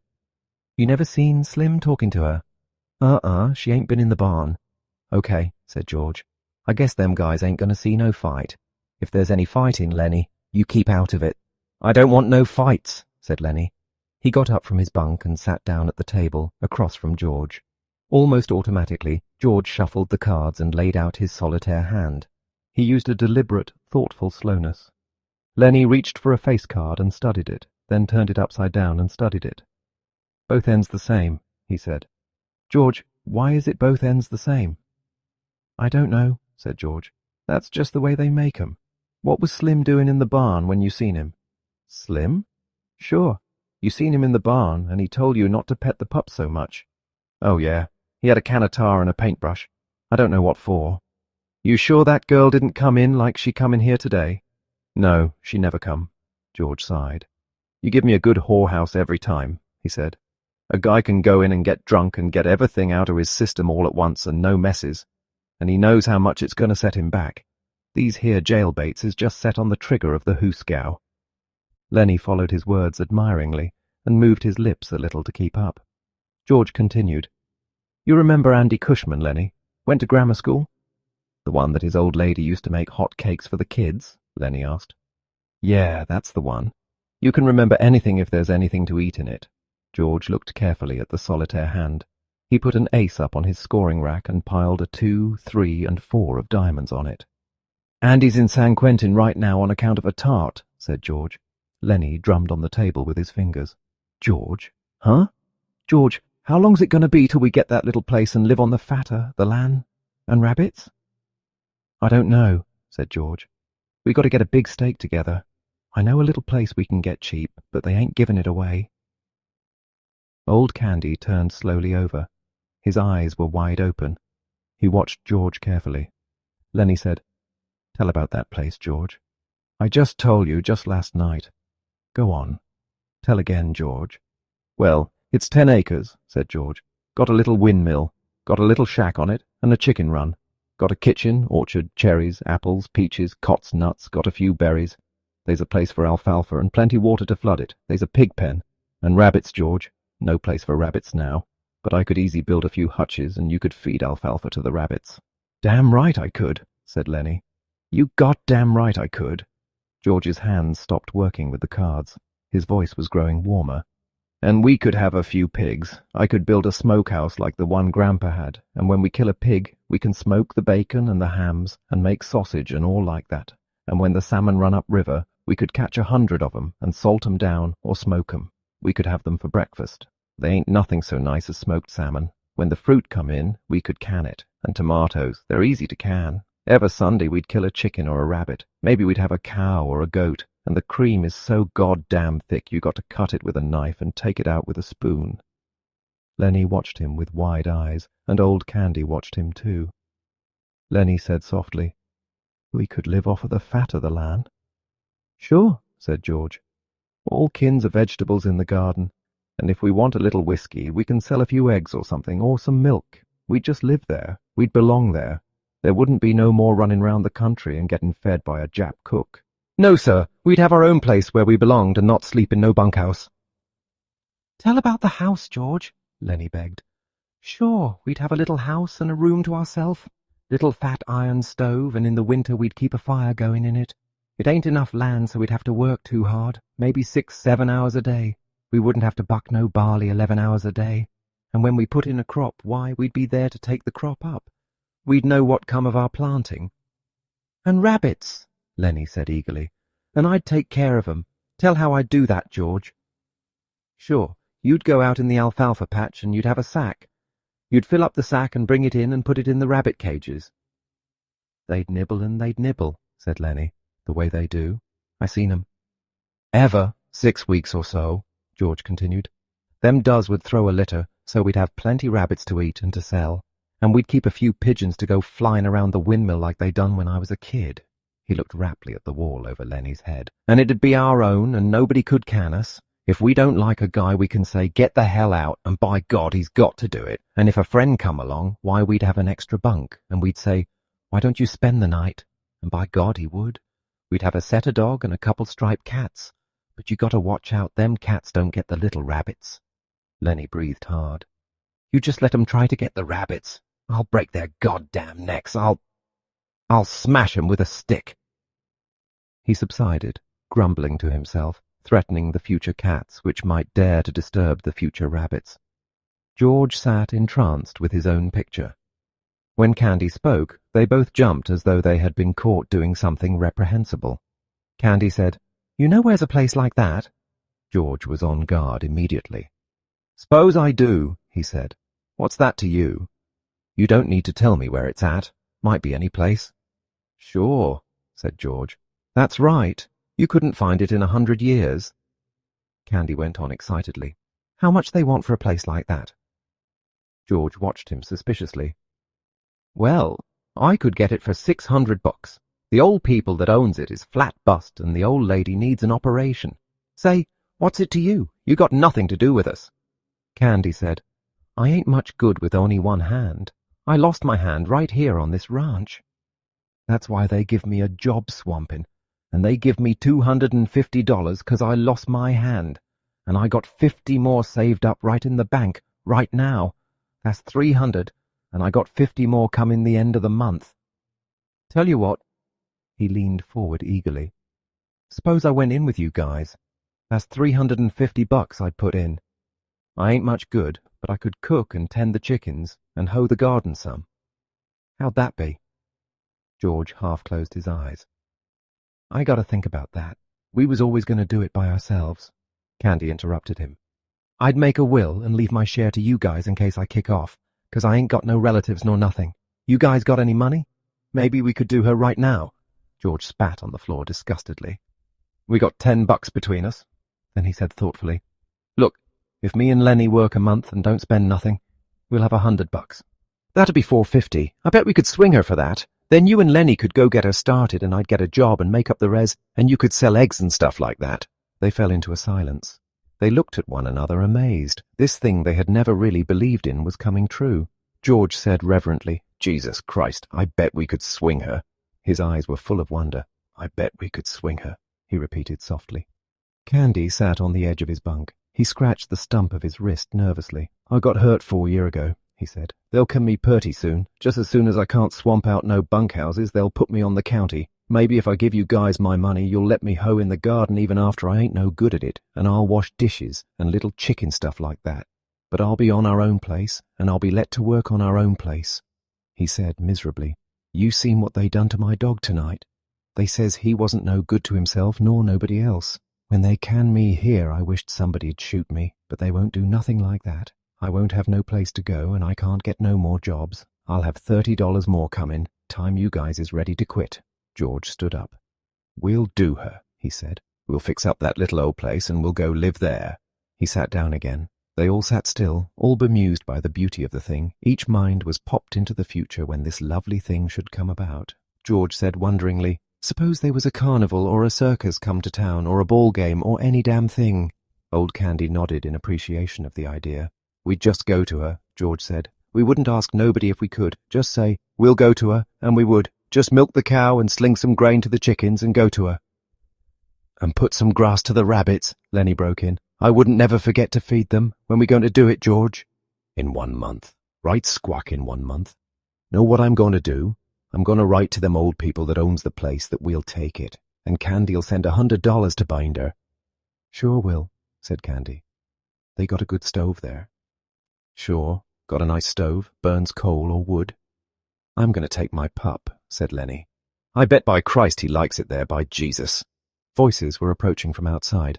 George said quickly, "Don't tell nobody about it, just us three and nobody else. They libel to can us so we can't make no stake. Just go on like we was going to buck barley the rest of our lives, then all of a sudden someday we'll go get our pay and scram out of here." Lennie and Candy nodded, and they were grinning with delight. "Don't tell nobody," Lennie said to himself. Candy said, "George?" "Huh? I ought to have shot that dog myself, George. I shouldn't ought to have let no stranger shoot my dog." The door opened. Slim came in, followed by Curly and Carlson and Whit. Slim's hands were black with tar, and he was scowling. Curly hung close to his elbow. Curly said, "Well, I didn't mean nothing, Slim. I just asked you." Slim said, "Well, you've been asking me too often. I'm getting goddamn sick of it. If you can't look after your own goddamn wife, what you expect me to do about it? You lay off of me." "I'm just trying to tell you I didn't mean nothing," said Curly. "I just thought you might have saw her." "Why'n't you tell her to stay the hell home where she belongs?" said Carlson. "You let her hang around bunkhouses, and pretty soon you're going to have something on your hands, and you won't be able to do nothing about it." Curly whirled on Carlson.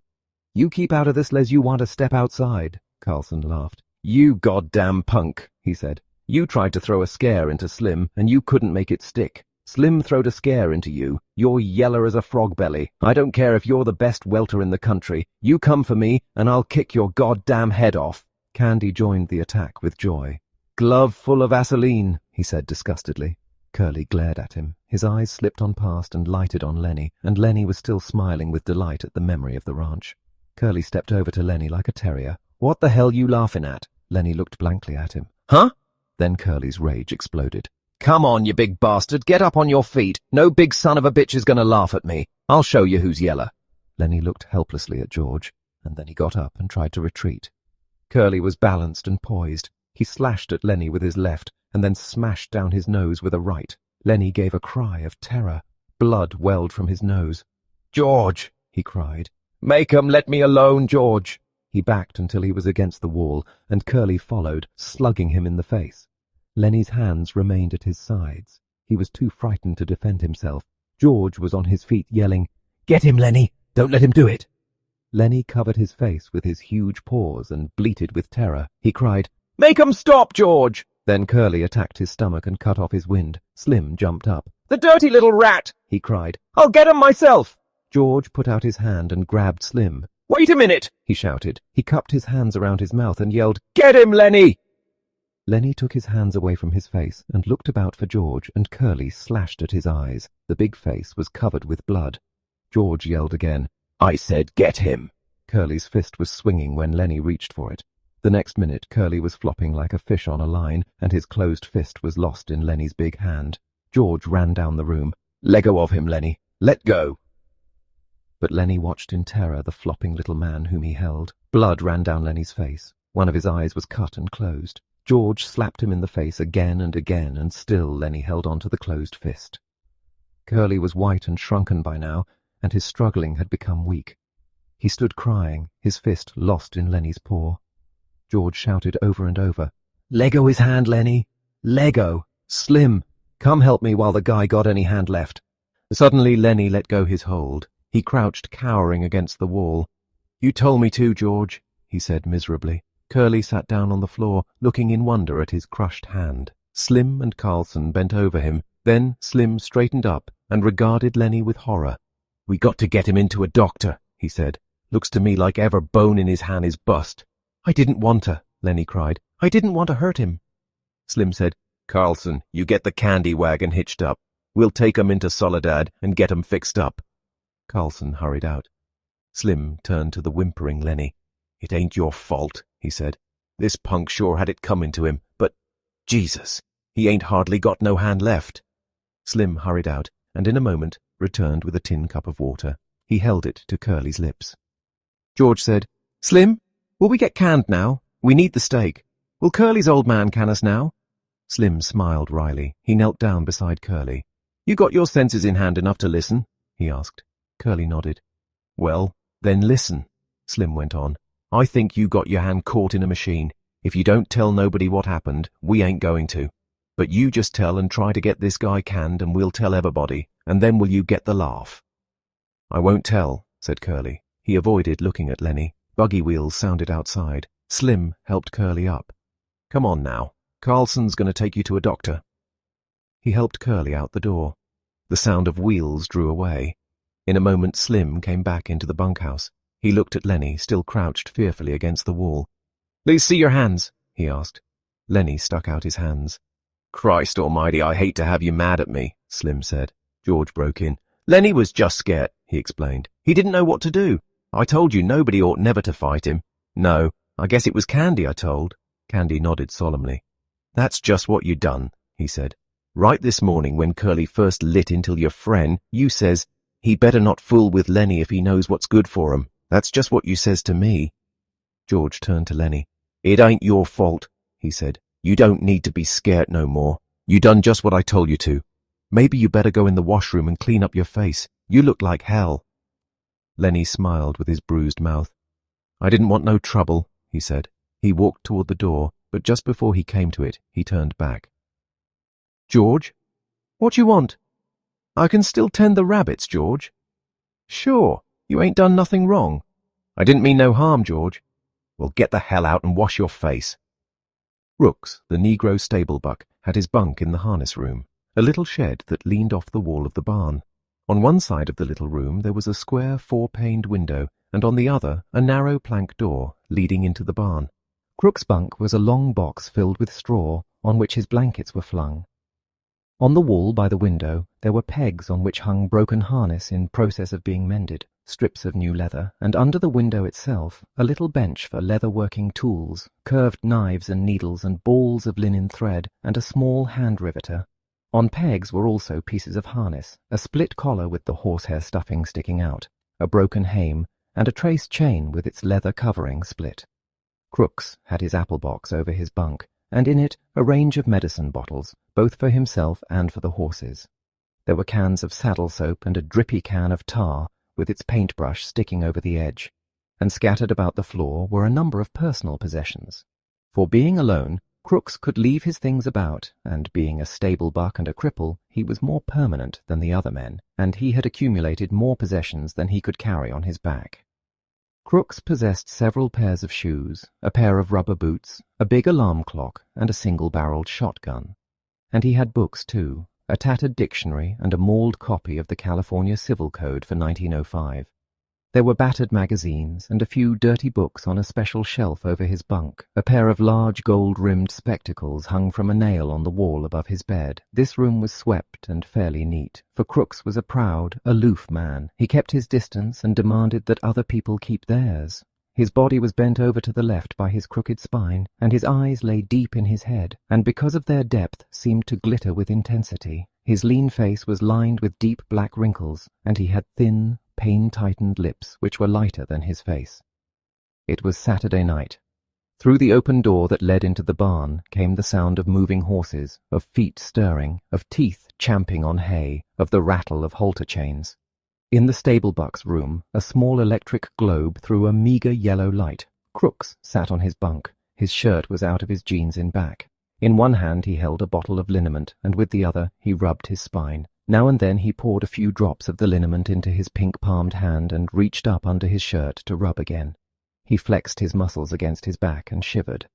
Noiselessly, Lennie appeared in the open doorway and stood there looking in, his big shoulders nearly filling the opening. For a moment Crooks did not see him, but on raising his eyes he stiffened, and a scowl came on his face.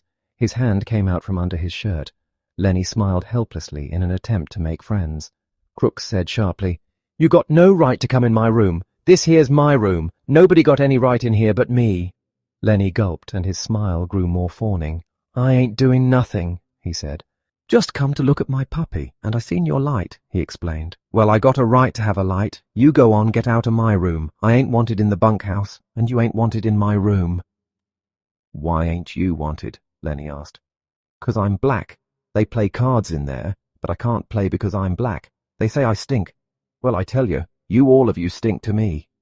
Lennie flapped his big hands helplessly. "Everybody went into town," he said. "Slim and George and everybody. George says I gotta stay here and not get in no trouble. I seen your light." "Well, what do you want?" "Nothing. I seen your light. I thought I could just come in and set." Crooks stared at Lennie, and he reached behind him and took down the spectacles and adjusted them over his pink ears and stared again.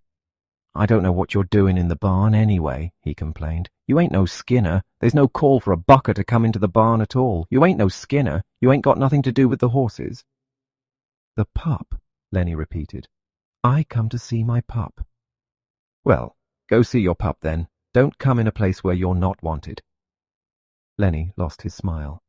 He advanced a step into the room, then remembered and backed to the door again. "I looked at 'em a little. Slim says I ain't to pet 'em very much." Crooks said, "Well, you been taking 'em out of the nest all the time. I wonder the old lady don't move 'em someplace else."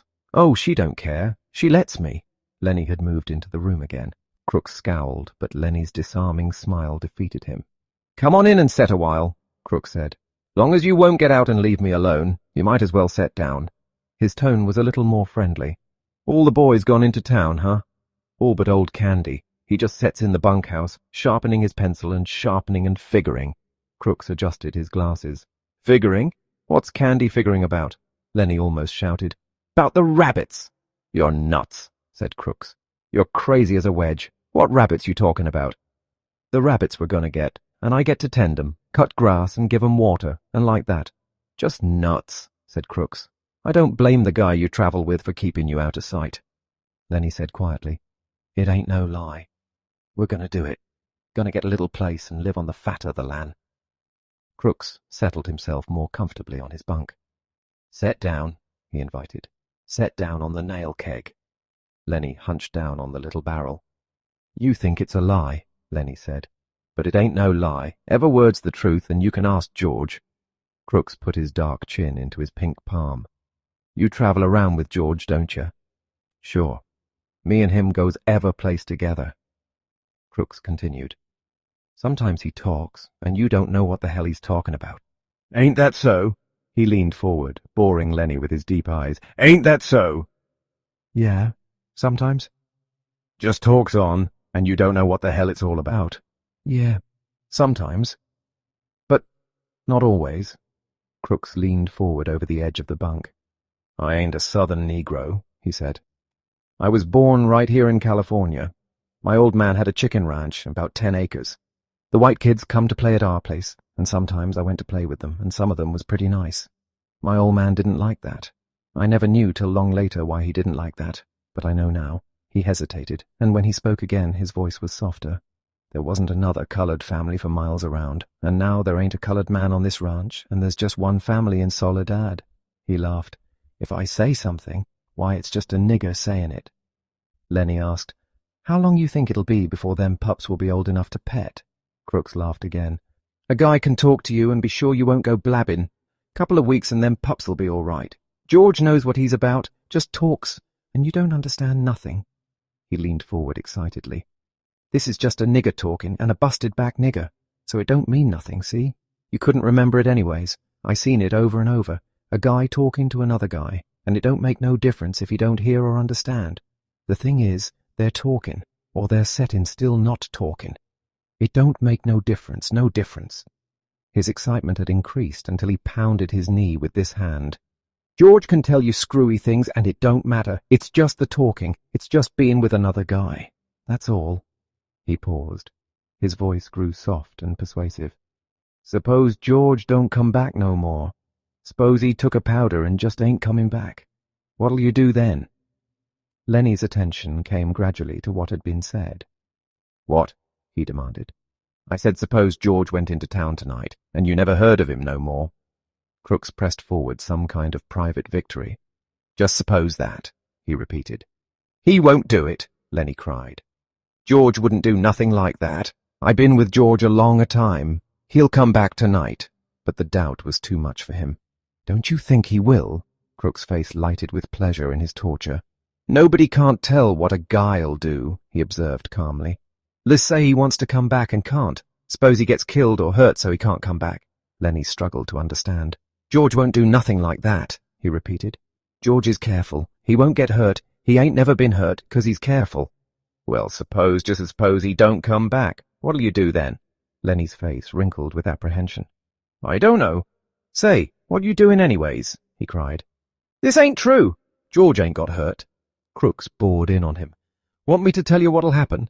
They'll take you to the booby hatch. They'll tie you up with a collar, like a dog. Suddenly, Lennie's eyes centered and grew quiet and mad. He stood up and walked dangerously toward Crooks. Who hurt George? He demanded. Crooks saw the danger as it approached him. He edged back on his bunk to get out of the way. I was just supposing, he said. George ain't hurt. He's all right. He'll be back all right. Lennie stood over him. What you supposing for? Ain't nobody going to suppose no hurt to George. Crooks removed his glasses and wiped his eyes with his fingers. Just set down, he said. George ain't hurt. Lennie growled back to his seat on the nail keg. Ain't nobody going to talk no hurt to George, he grumbled. Crooks said gently, Maybe you can see now. You got George. You know he's going to come back. Suppose you didn't have nobody. Suppose you couldn't go into the bunkhouse and play rummy 'cause you was black. How'd you like that? Suppose you had to sit out here and read books. Sure, you could play horseshoes till it got dark, but then you got to read books. Books ain't no good. A guy needs somebody to be near him. He whined. A guy goes nuts if he ain't got nobody. Don't make no difference who the guy is, long's he's with you. I tell you, he cried. I tell you, a guy gets too lonely and he gets sick. George gonna come back, Lennie reassured himself in a frightened voice. Maybe George come back already. Maybe I better go see, Crooks said. I didn't mean to scare you. He'll come back. I was talking about myself. A guy sets alone out here at night, maybe reading books or thinking or stuff like that. Sometimes he gets thinking, and he got nothing to tell him what's so and what ain't so. Maybe if he sees something, he don't know whether it's right or not. He can't turn to some other guy and ask him if he sees it too. He can't tell. He got nothing to measure by. I seen things out here. I wasn't drunk. I don't know if I was asleep. If some guy was with me, he could tell me I was asleep and then it would be all right. But I just don't know. Crooks was looking across the room now, looking toward the window. Lennie said miserably, George won't go away and leave me. I know George won't do that. The stable buck went on dreamily. I remember when I was a little kid on my old man's chicken ranch. Had 2 brothers. They was always near me, always there. Used to sleep right in the same room, right in the same bed, all 3. Had a strawberry patch, had an alfalfa patch. Used to turn the chickens out in the alfalfa on a sunny morning. My brothers had set on a fence rail and watch 'em. White chickens they was. Gradually, Lennie's interest came around to what was being said. George says we're going to have alfalfa for the rabbits. What rabbits? We're going to have rabbits and a berry patch. You're nuts. We are too. You ask George. You're nuts. Crooks was scornful. I seen hundreds of men come by on the road and on the ranches with their bindles on their back and that same damn thing in their heads. Hundreds of them. They come and they quit and go on, and every damn one of 'em's got a little piece of land in his head, and never a goddamn one of 'em ever gets it, just like heaven. Everybody wants a little piece of land. I read plenty of books out here. Nobody never gets to heaven, and nobody gets no land. It's just in their head. They're all the time talking about it, but it's just in their head." He paused and looked toward the open door, for the horses were moving restlessly and the halter chains clinked. A horse whinnied. "I guess somebody's out there," Crooks said. "Maybe Slim. Slim comes in sometimes 2-3 times a night. Slim's a real skinner. He looks out for his team." He pulled himself painfully upright and moved toward the door. "That you, Slim?" he called. Candy's voice answered. "Slim went in town. Say, you seen Lennie?" "You mean the big guy?" "Yeah. Seen him around any place?" "He's in here," Crooks said shortly. He went back to his bunk and lay down. Candy stood in the doorway, scratching his bald wrist and looking blindly into the lighted room. He made no attempt to enter. "Tell you what, Lennie, I've been figuring out about them rabbits," Crooks said irritably. "You can come in if you want." Candy seemed embarrassed. "I do know. Of course, if you want me to." "Come on in. If everybody's coming in, you might just as well." It was difficult for Crooks to conceal his pleasure with anger. Candy came in, but he was still embarrassed. "You got a nice cozy little place in here," he said to Crooks. "Must be nice to have a room all to yourself this way."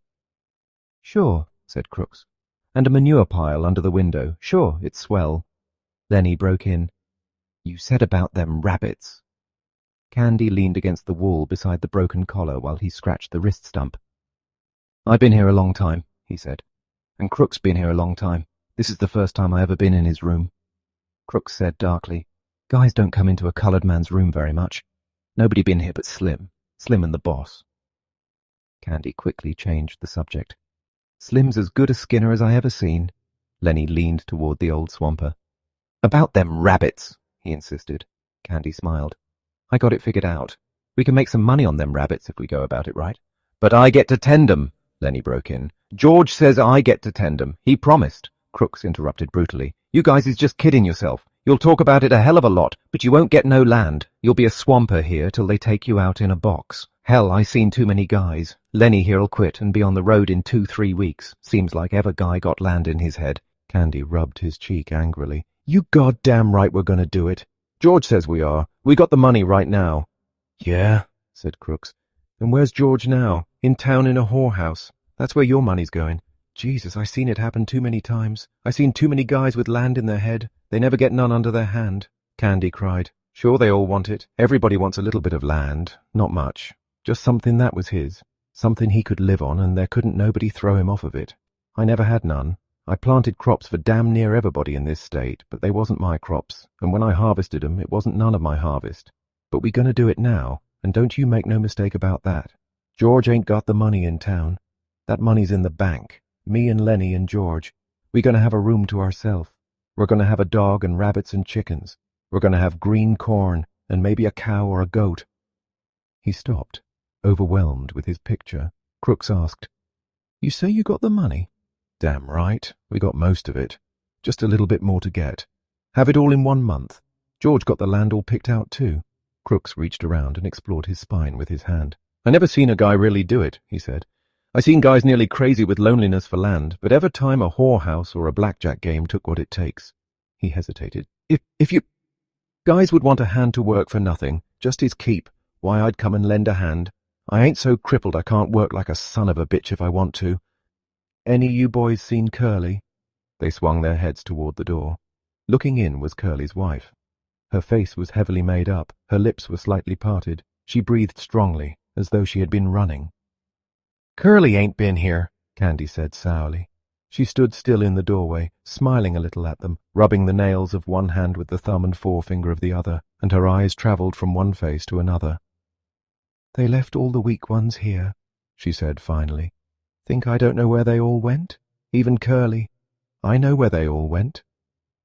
Lennie watched her, fascinated, but Candy and Crooks were scowling down away from her eyes. Candy said, "Then if you know, why you want to ask us where Curly is at?" She regarded them amusedly. "Funny thing," she said. "If I catch any one man and he's alone, I get along fine with him, but just let 2 of the guys get together and you won't talk. Just nothing but mad." She dropped her fingers and put her hands on her hips. "You're all scared of each other, that's what. Ever one of you scared the rest is going to get something on you? After a pause, Crooks said, Maybe you better go along to your own house now. We don't want no trouble. Well, I ain't giving you no trouble. Think I don't like to talk to somebody every once in a while? Think I like to stick in that house all the time? Candy laid the stump of his wrist on his knee and rubbed it gently with his hand. He said accusingly, You got a husband. You got no call fooling around with other guys causing trouble. The girl flared up. Sure I got a husband. You all seen him. Swell guy, ain't he? Spends all his time saying what he's gonna do to guys she don't like, and he don't like nobody. Think I'm gonna stay in that 2x4 house and listen how Curly's gonna lead with his left twice it, and then bring in the old right cross? 1-2, he says. Just the old 1-2 and he'll go down. She paused, and her face lost its sullenness and grew interested. Say, what happened to Curly's hand? There was an embarrassed silence. Candy stole a look at Lennie, then he coughed. Why, Curly, he got his hand caught in a machine, ma'am. Bust his hand. She watched for a moment, and then she laughed. Baloney! What you think you're selling me? Curly started something he didn't finish, caught in a machine. Baloney! Why, he ain't give nobody the good old 1-2 since he got his hand bust. Who bust him? Candy repeated sullenly. Got it caught in a machine. All right, she said contemptuously. All right, cover him up if you want her. What do I care? You bindle bums think you're so damn good. What do you think I am, a kid? I tell you, I could have went with shows. Not just one, neither. And a guy told me he could put me in pictures. She was breathless with indignation. Saturday night. Everybody out doing something. Everybody. And what am I doing? Standing here talking to a bunch of bindle stiffs, a nigger and a dum-dum and a lousy old sheep, and liking it because they ain't nobody else. Lennie watched her, his mouth half open. Crooks had retired into the terrible protective dignity of the Negro. But a change came over old Candy. He stood up suddenly and knocked his nail keg over backward. I had enough, he said angrily. You ain't wanted here. We told you you ain't. And I tell you, you got floozy ideas about what us guys amounts to. You ain't got sense enough in that chicken head to even see that we ain't stiffs. Suppose you get us canned. Suppose you do. You think we'll hit the highway and look for another lousy 2-bit job like this? You don't know that we got our own ranch to go to and our own house. We ain't got to stay here. We got a house and chickens and fruit trees and a place 100 times prettier than this, and we got friends. That's what we got. Maybe there was a time when we was scared of getting canned, but we ain't no more. We got our own land, and it's ours, and we can go to it. Curly's wife laughed at him. Baloney, she said. I seen too many you guys. If you had 2 bits in the world, why you'd be in getting 2 shots of corn with it and sucking the bottom of the glass. I know you guys. Candy's face had grown redder and redder, but before she was done speaking, he had control of himself. He was the master of the situation. I might have knew, he said gently. Maybe you just better go along and roll your hoop. We ain't got nothing to say to you at all. We know what we got, and we don't care whether you know it or not. So maybe you better just scatter along now, 'cause Curly maybe ain't gonna like his wife out in the barn with us bindle stiffs. She looked from one face to another, and they were all closed against her, and she looked longest at Lennie until he dropped his eyes in embarrassment. Suddenly she said, Where'd you get them bruises on your face? Lennie looked up guiltily. Who? Me? Yeah, you. Lennie looked to Candy for help, and then he looked at his lap again. He got his hand caught in a machine, he said. Curly's wife laughed. Okay, machine. I'll talk to you later. I like machines. Candy broke in. You let this guy alone. Don't you do no messing around with him. I'm going to tell George what you says. George won't have you messing with Lennie. Who's George? She asked. The little guy you come with? Lennie smiled happily. That's him, he said. That's the guy, and he's going to let me tend the rabbits. Well, if that's all you want, I might get a couple rabbits myself. Crooks stood up from his bunk and faced her. I had enough, he said coldly. You got no rights coming in a coloured man's room. You got no rights messing around in here at all. Now you just get out and get out quick. If you don't, I'm going to ask the boss not to ever let you come in the barn no more. She turned on him in scorn. Listen, nigger, she said. You know what I can do to you if you open your trap? Crooks stared hopelessly at her, and then he sat down on his bunk and drew into himself. She closed on him. You know what I could do?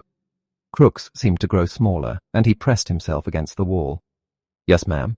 Well, you keep your place then, nigger. I could get you strung upon a tree so easy it ain't even funny. Crooks had reduced himself to nothing. There was no personality, no ego, nothing to arouse either like or dislike. He said, "Yes, ma'am," and his voice was toneless. For a moment she stood over him as though waiting for him to move so that she could whip at him again. But Crooks sat perfectly still, his eyes averted, everything that might be hurt drawn in. She turned at last to the other two. Old Candy was watching her, fascinated. "If you was to do that, we'd tell," he said quietly. "We'd tell about you framing Crooks." "Tell and be damned," she cried. "Nobody'd listen to you, and you know it. Nobody'd listen to you." Candy subsided. "No," he agreed. "Nobody'd listen to us." Lennie whined, "I wish George was here. I wish George was here." Candy stepped over to him. "Don't you worry none," he said. "I just heard the guys coming in. George'll be in the bunkhouse right now, I bet." He turned to Curly's wife. "You better go home now," he said quietly. "If you go right now, we won't tell Curly you was here." She appraised him coolly. "I ain't sure you heard nothing." "Better not take no chances," he said. "If you ain't sure, you better take the safe way." She turned to Lennie. "I'm glad you bust up Curly a little bit. He got it coming to him. Sometimes I'd like to bust him myself." She slipped out the door and disappeared into the dark barn, and while she went through the barn, the halter chains rattled and some horses snorted and some stamped their feet. Crooks seemed to come slowly out of the layers of protection he had put on. "Was that the truth what you said about the guys come back?" he asked. "Sure, I heard 'em. Well, I didn't hear nothing." "The gate banged," Candy said, and he went on. "Jesus Christ, Curly's wife can move quiet. I guess she had a lot of practice, though." Crooks avoided the whole subject now. "Maybe you guys better go," he said. "I ain't sure I want you in here no more. A colored man got to have some rights even if you don't like 'em." Candy said, "That bitch didn't ought to have said that to you." "It wasn't nothing," Crooks said dully. "You guys coming in and setting made me forget. What she says is true." The horses snorted out in the barn, and the chains rang, and a voice called, "Lennie! Oh, Lennie! You in the barn?" "It's George!" Lennie cried, and he answered, "Here, George, I'm right in here." In a second, George stood framed in the door, and he looked disapprovingly about. "What you doing in Crook's room? You hadn't ought to be here." Crooks nodded. "I told 'em, but they come in anyways." "Well, why'n't you kick 'em out?" "I didn't care much," said Crooks. "Lennie's a nice fella." Now Candy aroused himself. "Oh, George, I been figuring and figuring. I got it doped out how we can even make some money on them rabbits." George scowled. "I thought I told you not to tell nobody about that." Candy was crestfallen. "Didn't tell nobody but Crooks," George said. "Well, you guys get out of here. Jesus, seems like I can't go away for a minute." Candy and Lennie stood up and went toward the door. Crooks called, "Candy." "Huh? 'Member what I said about hoeing and doing odd jobs?" "Yeah," said Candy. "I remember." "Well, just forget it," said Crooks. "I didn't mean it. Just fooling. I wouldn't want to go no place like that." "Well, okay, if you feel like that. Good night." The three men went out of the door. As they went through the barn, the horses snorted and the halter chains rattled. Crooks sat on his bunk and looked at the door for a moment, and then he reached for the liniment bottle. He pulled out his shirt in back, poured a little liniment in his pink palm, and reaching around, he fell slowly to rubbing his back. An end of the great barn was piled high with new hay, and over the pile hung the 4-taloned Jackson fork suspended from its pulley. The hay came down like a mountain slope to the other end of the barn, and there was a level place as yet unfilled with the new crop. At the sides the feeding racks were visible, and between the slats the heads of horses could be seen. It was Sunday afternoon. The resting horses nibbled the remaining wisps of hay, and they stamped their feet, and they bit the wood of the mangers, and rattled the halter chains. The afternoon sun sliced in through the cracks of the barn walls, and lay in bright lines on the hay. There was the buzz of flies in the air, the lazy afternoon humming. From outside came the clang of horseshoes on the playing peg, and the shouts of men, playing, encouraging, jeering. But in the barn it was quiet and humming and lazy and warm. Only Lennie was in the barn, and Lennie sat in the hay beside a packing case under a manger in the end of the barn that had not been filled with hay. Lennie sat in the hay and looked at a little dead puppy that lay in front of him. Lennie looked at it for a long time, and then he put out his huge hand and stroked it clear from one end to the other. and Lennie said softly to the puppy, "Why do you gotta get killed? You ain't so little as mice. I didn't bounce you hard." He bent the pup's head up and looked in its face, and he said to it, "Now maybe George ain't gonna let me tend no rabbits if he finds out you got killed." He scooped a little hollow and laid the puppy in it and covered it over with hay out of sight, but he continued to stare at the mound he had made. He said, "This ain't no bad thing like I got to go hide in the brush. Oh no, this ain't. I'll tell George I found it dead." He unburied the puppy and inspected it, and he stroked it from ears to tail. He went on sorrowfully, "But he'll know. George always knows. He'll say, 'You done it, don't try to put nothing over on me.' And he'll say, 'Now just for that you don't get to tend no rabbits.'" Suddenly his anger arose. "God damn you!" he cried. "Why do you got to get killed? You ain't so little as mice."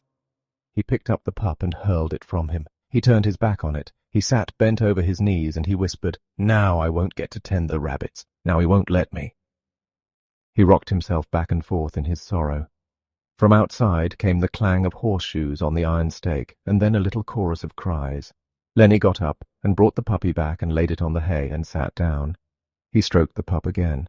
"You wasn't big enough," he said. "They told me you wasn't. I didn't know you'd get killed so easy." He worked his fingers on the pup's limp ear. "Maybe George won't care," he said. "This here goddamn little son of a bitch wasn't nothing to George." Curly's wife came around the end of the last stall. She came very quietly so that Lennie didn't see her. She wore her bright cotton dress and the mules with the red ostrich feathers. Her face was made up, and the little sausage curls were all in place. She was quite near to him before Lennie looked up and saw her. In a panic he shoveled hay over the puppy with his fingers. He looked sullenly up at her. She said, "What you got there, sonny boy?" Lennie glared at her. "George says I ain't to have nothing to do with you, talk to you or nothing." She laughed. "George giving you orders about everything?" Lennie looked down at the hay. "Says I can't tend no rabbits if I talk to you or anything." She said quietly, "He's scared Curly'll get mad. Well, Curly got his arm in a sling, and if Curly gets tough, you can break his other hand. You didn't put nothing over on me about getting it caught in no machine." But Lennie was not to be drawn. "No, sir, I ain't going to talk to you or nothing." She knelt in the hay beside him. "Listen," she said. "All the guys got a horseshoe tenement going on. It's only about 4 o'clock. None of them guys is going to leave that tenement. Why can't I talk to you? I never get to talk to nobody. I get awful lonely." Lennie said, "Well, I ain't supposed to talk to you or nothing." "I get lonely," she said. "You can talk to people, but I can't talk to nobody but Curly, else he gets mad. How'd you like not to talk to anybody?" Lennie said, "Well, I ain't supposed to. George is scared I'll get in trouble." She changed the subject. "What you got covered up there?" Then all of Lennie's woe came back on him. "Just my pup," he said sadly. "Just my little pup." And he swept the hay from on top of it. "Why, he's dead," she cried. "He was so little," said Lennie. "I was just playing with him, and he made like he's going to bite me, and I made like I was going to smack him, and I done it, and then he was dead." She consoled him. "Don't you worry none. He was just a mutt. You can get another one easy. The whole country's full of mutts." "It ain't that so much," Lennie explained miserably. "George ain't going to let me tend no rabbits now." "Why don't he?" "Well, he said if I done any more bad things, he ain't going to let me tend the rabbits." She moved closer to him, and she spoke soothingly. "Don't you worry about talking to me. Listen to the guys yell out there. They got $4 bet in that tenement. None of them ain't going to leave till it's over." "If George sees me talking to you, he'll give me hell," Lennie said cautiously. "He told me so." Her face grew angry. "What's the matter with me?" she cried. "Ain't I got a right to talk to nobody? What do they think I am anyways? You're a nice guy. I don't know why I can't talk to you. I ain't doing no harm to you." "Well, George says you'll get us in a mess." "Oh, nuts," she said. "What kind of harm am I doing to you? Seems like they ain't none of them cares how I gotta live. I tell you, I ain't used to living like this. I could have made something of myself." She said darkly, "Maybe I will yet." And then her words tumbled out in a passion of communication, as though she hurried before her listener could be taken away. "I lived right in Salinas," she said. "Come there when I was a kid. Well, a show come through, and I met one of the actors. He says I could go with that show, but my old lady wouldn't let me. She says because I was only 15, but the guy says I coulda. If I'd went, I wouldn't be living like this, you bet. Lennie stroked the pup back and forth. We gonna have a little place, and rabbits, he explained. She went on with her story quickly before she could be interrupted. Another time I met a guy and he was in pictures. Went out to the Riverside Dance Palace with him. He says he was going to put me in the movies. Says I was a natural. Soon's he got back to Hollywood, he was going to write to me about it. She looked closely at Lennie to see whether she was impressing him. I never got that letter, she said. I always thought my old lady stole it. Well, I wasn't going to stay no place where I couldn't get nowhere or make something of myself, and where they stole your letters. I asked her if she stole it too, and she says no. So I married Curly, met him out to the Riverside Dance Palace that same night. She demanded, You listening? Me? Sure. Well, I ain't told this to nobody before. Maybe I oughtn't to. I don't like Curly. He ain't a nice fella. And because she had confided in him, she moved closer to Lennie and sat beside him. Could have been in the movies and had nice clothes. All them nice clothes like they wear. And I could have sat in them big hotels and had pictures took of me. When they had them previews, I could have went to them and spoke in the radio, and it wouldn't have cost me a cent because I was in the picture. And all them nice clothes like they wear, because this guy says I was a natural. She looked up at Lennie, and she made a small grand gesture with her arm and hand to show that she could act. The fingers trailed after her leading wrist, and her little finger stuck out grandly from the rest. Lennie sighed deeply. From outside came the clang of a horseshoe on metal, and then a chorus of cheers. Somebody made a ringer, said Curly's wife. Now the light was lifting as the sun went down, and the sun-streaks climbed up the wall and fell over the feeding racks and over the heads of the horses. Lennie said, Maybe if I took this pup out and throwed him away, George wouldn't never know, and then I could tend the rabbits without no trouble. Curly's wife said angrily, Don't you think of nothing but rabbits? We're going to have a little place, Lennie explained patiently. We're going to have a house and a garden and a place for alfalfa, and that alfalfa is for the rabbits, and I take a sack and get it all full of alfalfa, and then I take it to the rabbits, she asked. What makes you so nuts about rabbits? Lennie had to think carefully before he could come to a conclusion. He moved cautiously close to her until he was right against her. I like to pet nice things. Once at a fair I seen some of them long-hair rabbits, and they was nice, you bet. Sometimes I've even pet mice, but not when I couldn't get nothing better. Curly's wife moved away from him a little. I think you're nuts, she said. No, I ain't, Lennie explained earnestly. George says I ain't. I like to pet nice things with my fingers, soft things. She was a little bit reassured. Well, who don't, she said. Everybody likes that. I like to feel silk and velvet. Do you like to feel velvet? Lennie chuckled with pleasure. You bet, by God, he cried happily. And I had some too. A lady give me some, and that lady was my own Aunt Clara. She give it right to me, about this big a piece. I wished I had that velvet right now. A frown came over his face. I lost it, he said. I ain't seen it for a long time. Curly's wife laughed at him. You're nuts, she said. But you're a kinda nice fella, just like a big baby. But a person can see kinda what you mean. When I'm doing my hair sometimes I just set and stroke it 'cause it's so soft. To show how she did it, she ran her fingers over the top of her head. Some people got kinda coarse hair, she said complacently. Take Curly. His hair is just like wire, but mine is soft and fine. Of course I brush it a lot. That makes it fine. Here, feel right here. She took Lennie's hand and put it on her head. Feel right around there and see how soft it is. Lennie's big fingers fell to stroking her hair. Don't you muss it up, she said.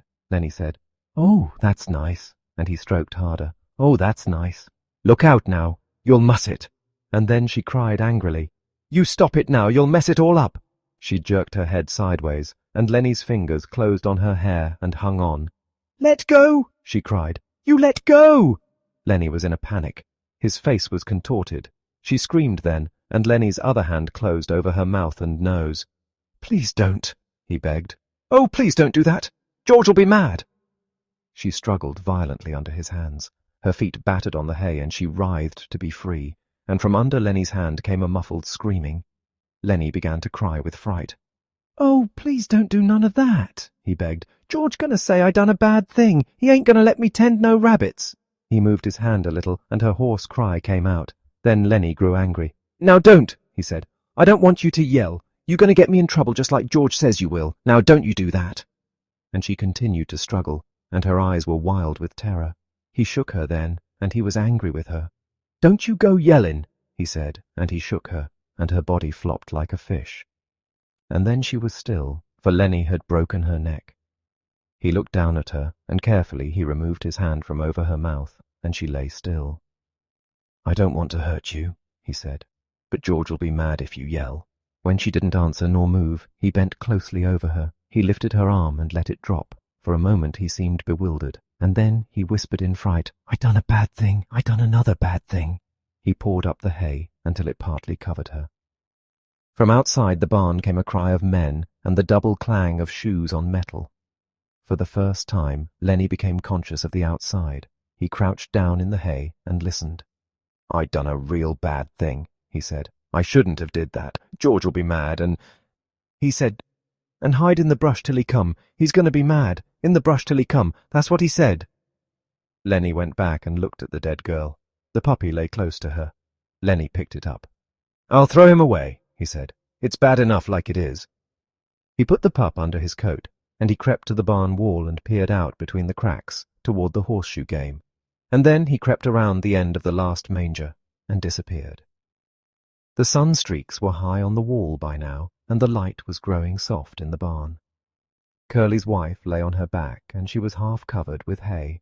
It was very quiet in the barn, and the quiet of the afternoon was on the ranch. Even the clang of the pitched shoes, even the voices of the men in the game seemed to grow more quiet. The air in the barn was dusky in advance of the outside day. A pigeon flew in through the open hay door and circled and flew out again. Around the last stall came a shepherd bitch, lean and long, with heavy hanging dugs. Halfway to the packing box where the puppies were, she caught the dead scent of Curly's wife, and the hair arose along her spine. She whimpered and cringed to the packing box and jumped in among the puppies. Curly's wife lay with a half covering of yellow hay, and the meanness and the plannings and the discontent and the ache for attention were all gone from her face. She was very pretty and simple, and her face was sweet and young. Now her rouged cheeks and her reddened lips made her seem alive and sleeping very lightly.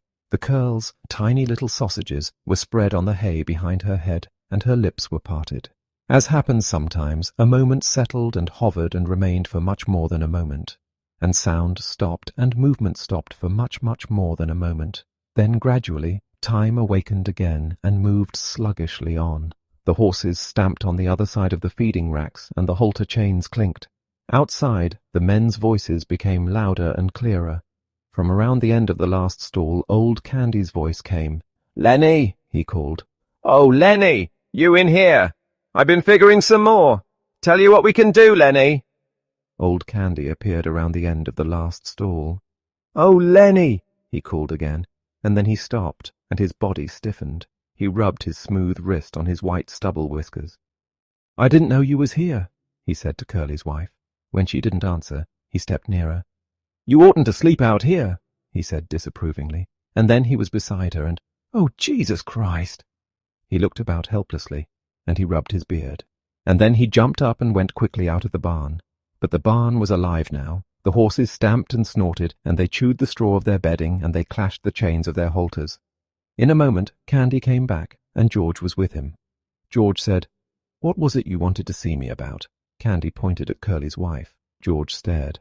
"What's the matter with her?" he asked. He stepped closer, and then he echoed Candy's words. "Oh, Jesus Christ!" He was down on his knees beside her. He put his hand over her heart, and finally, when he stood up slowly and stiffly, his face was as hard and tight as wood, and his eyes were hard. Candy said, "What done it?" George looked coldly at him. "Ain't you got any idea?" he asked. And Candy was silent. "I should have knew," George said hopelessly. "I guess maybe way back in my head I did." Candy asked, "What we going to do now, George? What we going to do now?" George was a long time in answering. "Guess we got to tell the guys. I guess we got to get him and lock him up. We can't let him get away. Why, the poor bastard'd starve." And he tried to reassure himself. Maybe they'll lock him up and be nice to him. But Candy said excitedly, "We ought to let him get away. You don't know that, Curly. Curly gonna want to get him lynched. Curly'll get him killed." George watched Candy's lips. "Yeah, he said at last. That's right, Curly will, and the other guys will. And he looked back at Curly's wife. Now Candy spoke his greatest fear. You and me can get that little place, can't we, George? You and me can go there and live nice, can't we, George, can't we? Before George answered, Candy dropped his head and looked down at the hay. He knew. George said softly, I think I knowed from the very first. I think I knowed we'd never do her. He used to like to hear about it so much I got to thinking maybe we would. Then it's all off? Candy asked sulkily. George didn't answer his question. George said, I'll work my month and I'll take my $50 and I'll stay all night in some lousy cat house. Or I'll set in some pool room till everybody goes home. And then I'll come back and work another month and I'll have $50 more. Candy said, He's such a nice fella. I didn't think he'd do nothing like this. George still stared at Curly's wife. Lennie never done it in meanness, he said. All the time he done bad things, but he never done one of 'em mean. He straightened up and looked back at Candy.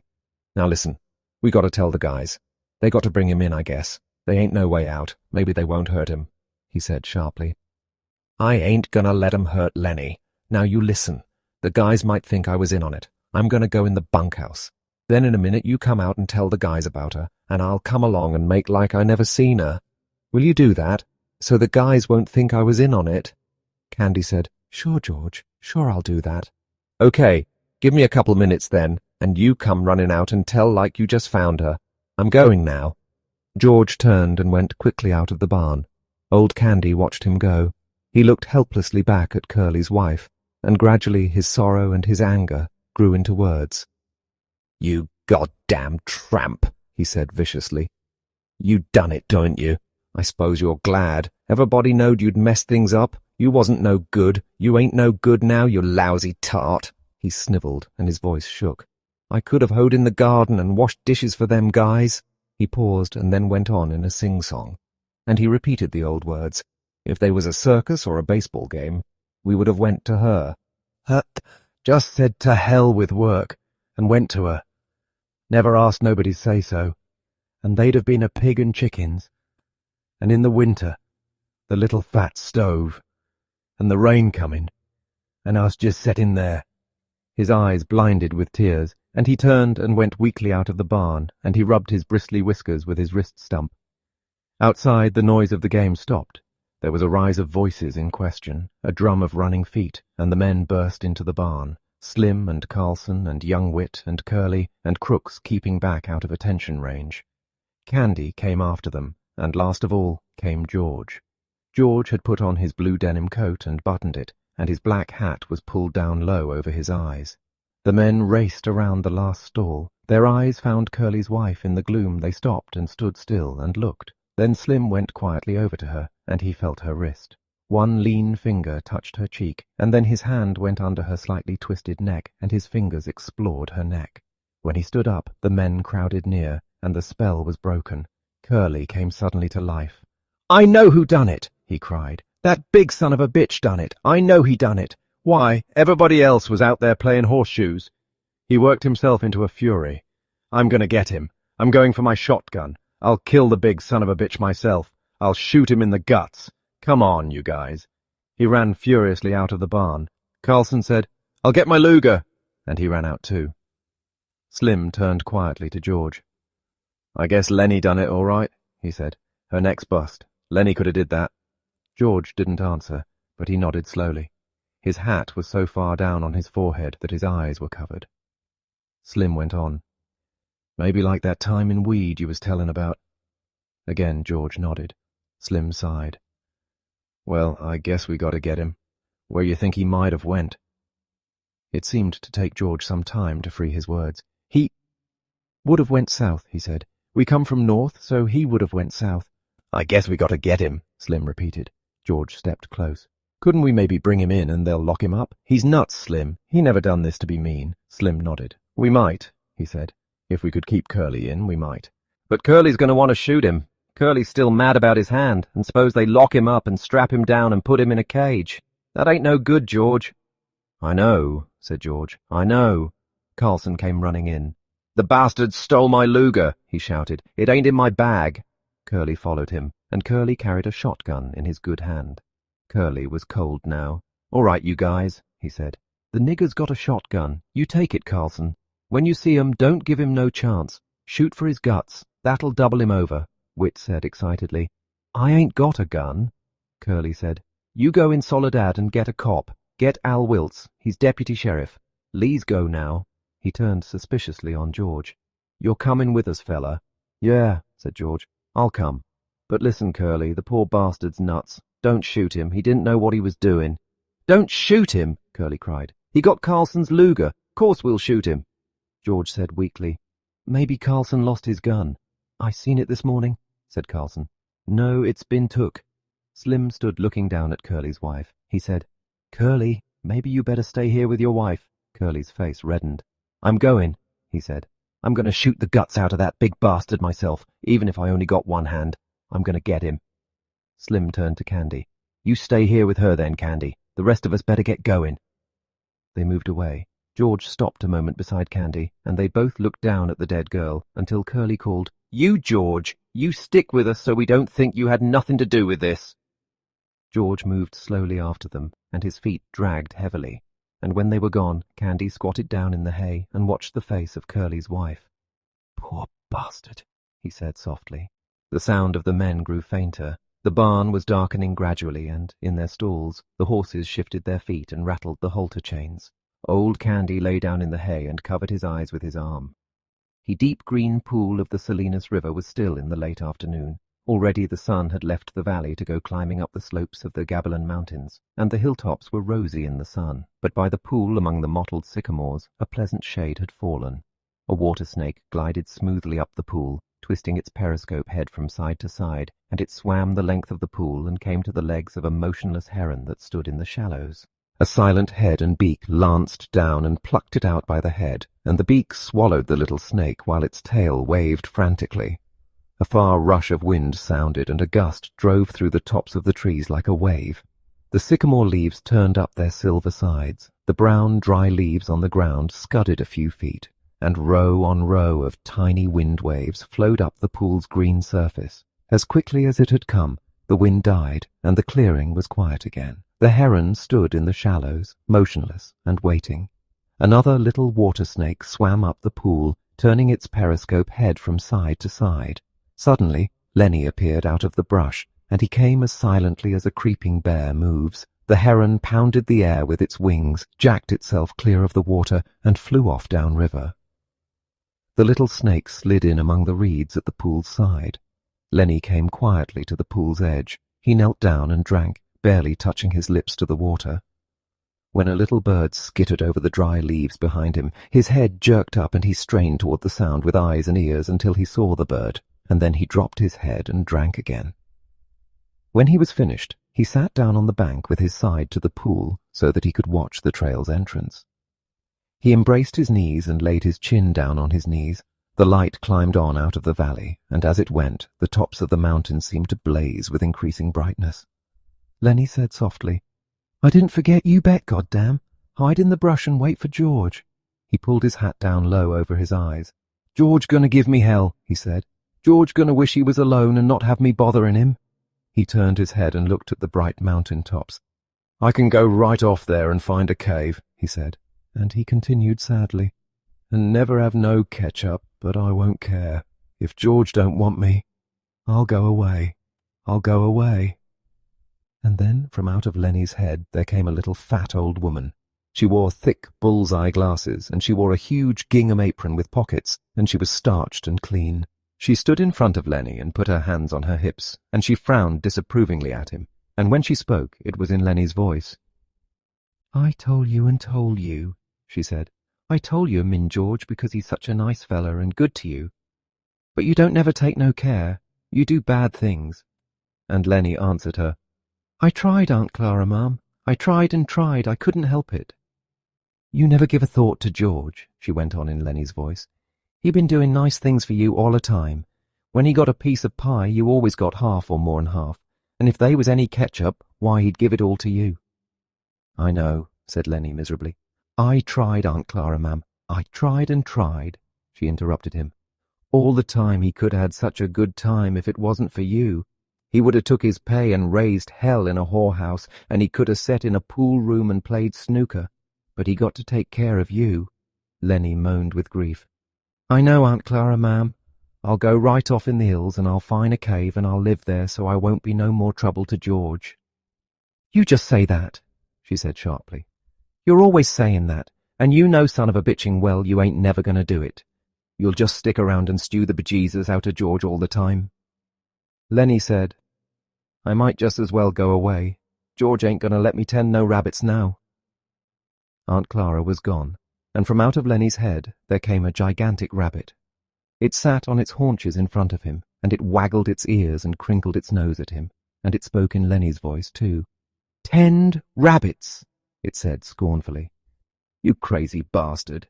You ain't fit to lick the boots of no rabbit. You'd forget 'em and let 'em go hungry, that's what you'd do. And then what would George think? I would not forget, Lennie said loudly. The hell you wouldn't, said the rabbit. You ain't worth a greased jackpin to ram you into hell. Christ knows George done everything he could to jack you out of the sewer, but it don't do no good. If you think George gonna let you tend rabbits, you're even crazier than usual. He ain't. He's gonna beat hell out of you with a stick. That's what he's gonna do. Now, Lennie retorted belligerently. He ain't neither. George won't do nothing like that. I've knew George since I forget when, and he ain't never raised his hand to me with a stick. He's nice to me. He ain't gonna be mean. Well, he's sick of you, said the rabbit. He's going to beat hell out of you and then go away and leave you.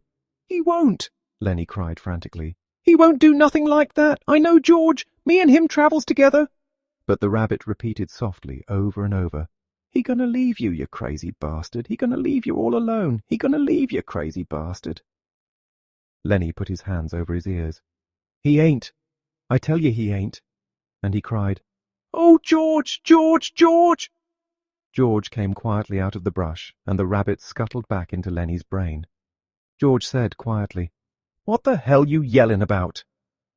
Lennie got up on his knees. You ain't gonna leave me, are you, George? I know you ain't.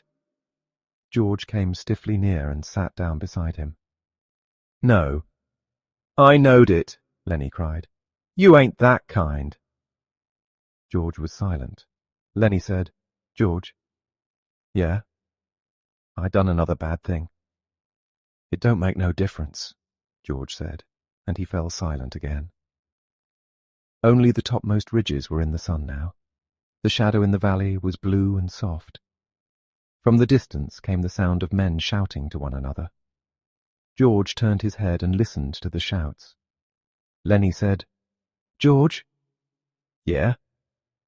Ain't you gonna give me hell? Give you hell? Sure, like you always done before, like, if I didn't have you, I'd take my $50. Jesus Christ, Lennie, you can't remember nothing that happens, but you remember every word I say. Well, ain't you going to say it? George shook himself. He said woodenly, If I was alone, I could live so easy. His voice was monotonous, had no emphasis. I could get a job and not have no mess. He stopped. Go on, said Lennie, and when the end of the month come, and when the end of the month came, I could take my $50 and go to a cat house. He stopped again. Lennie looked eagerly at him. Go on, George. Ain't you going to give me no more hell? No, said George. Well, I can go away, said Lennie.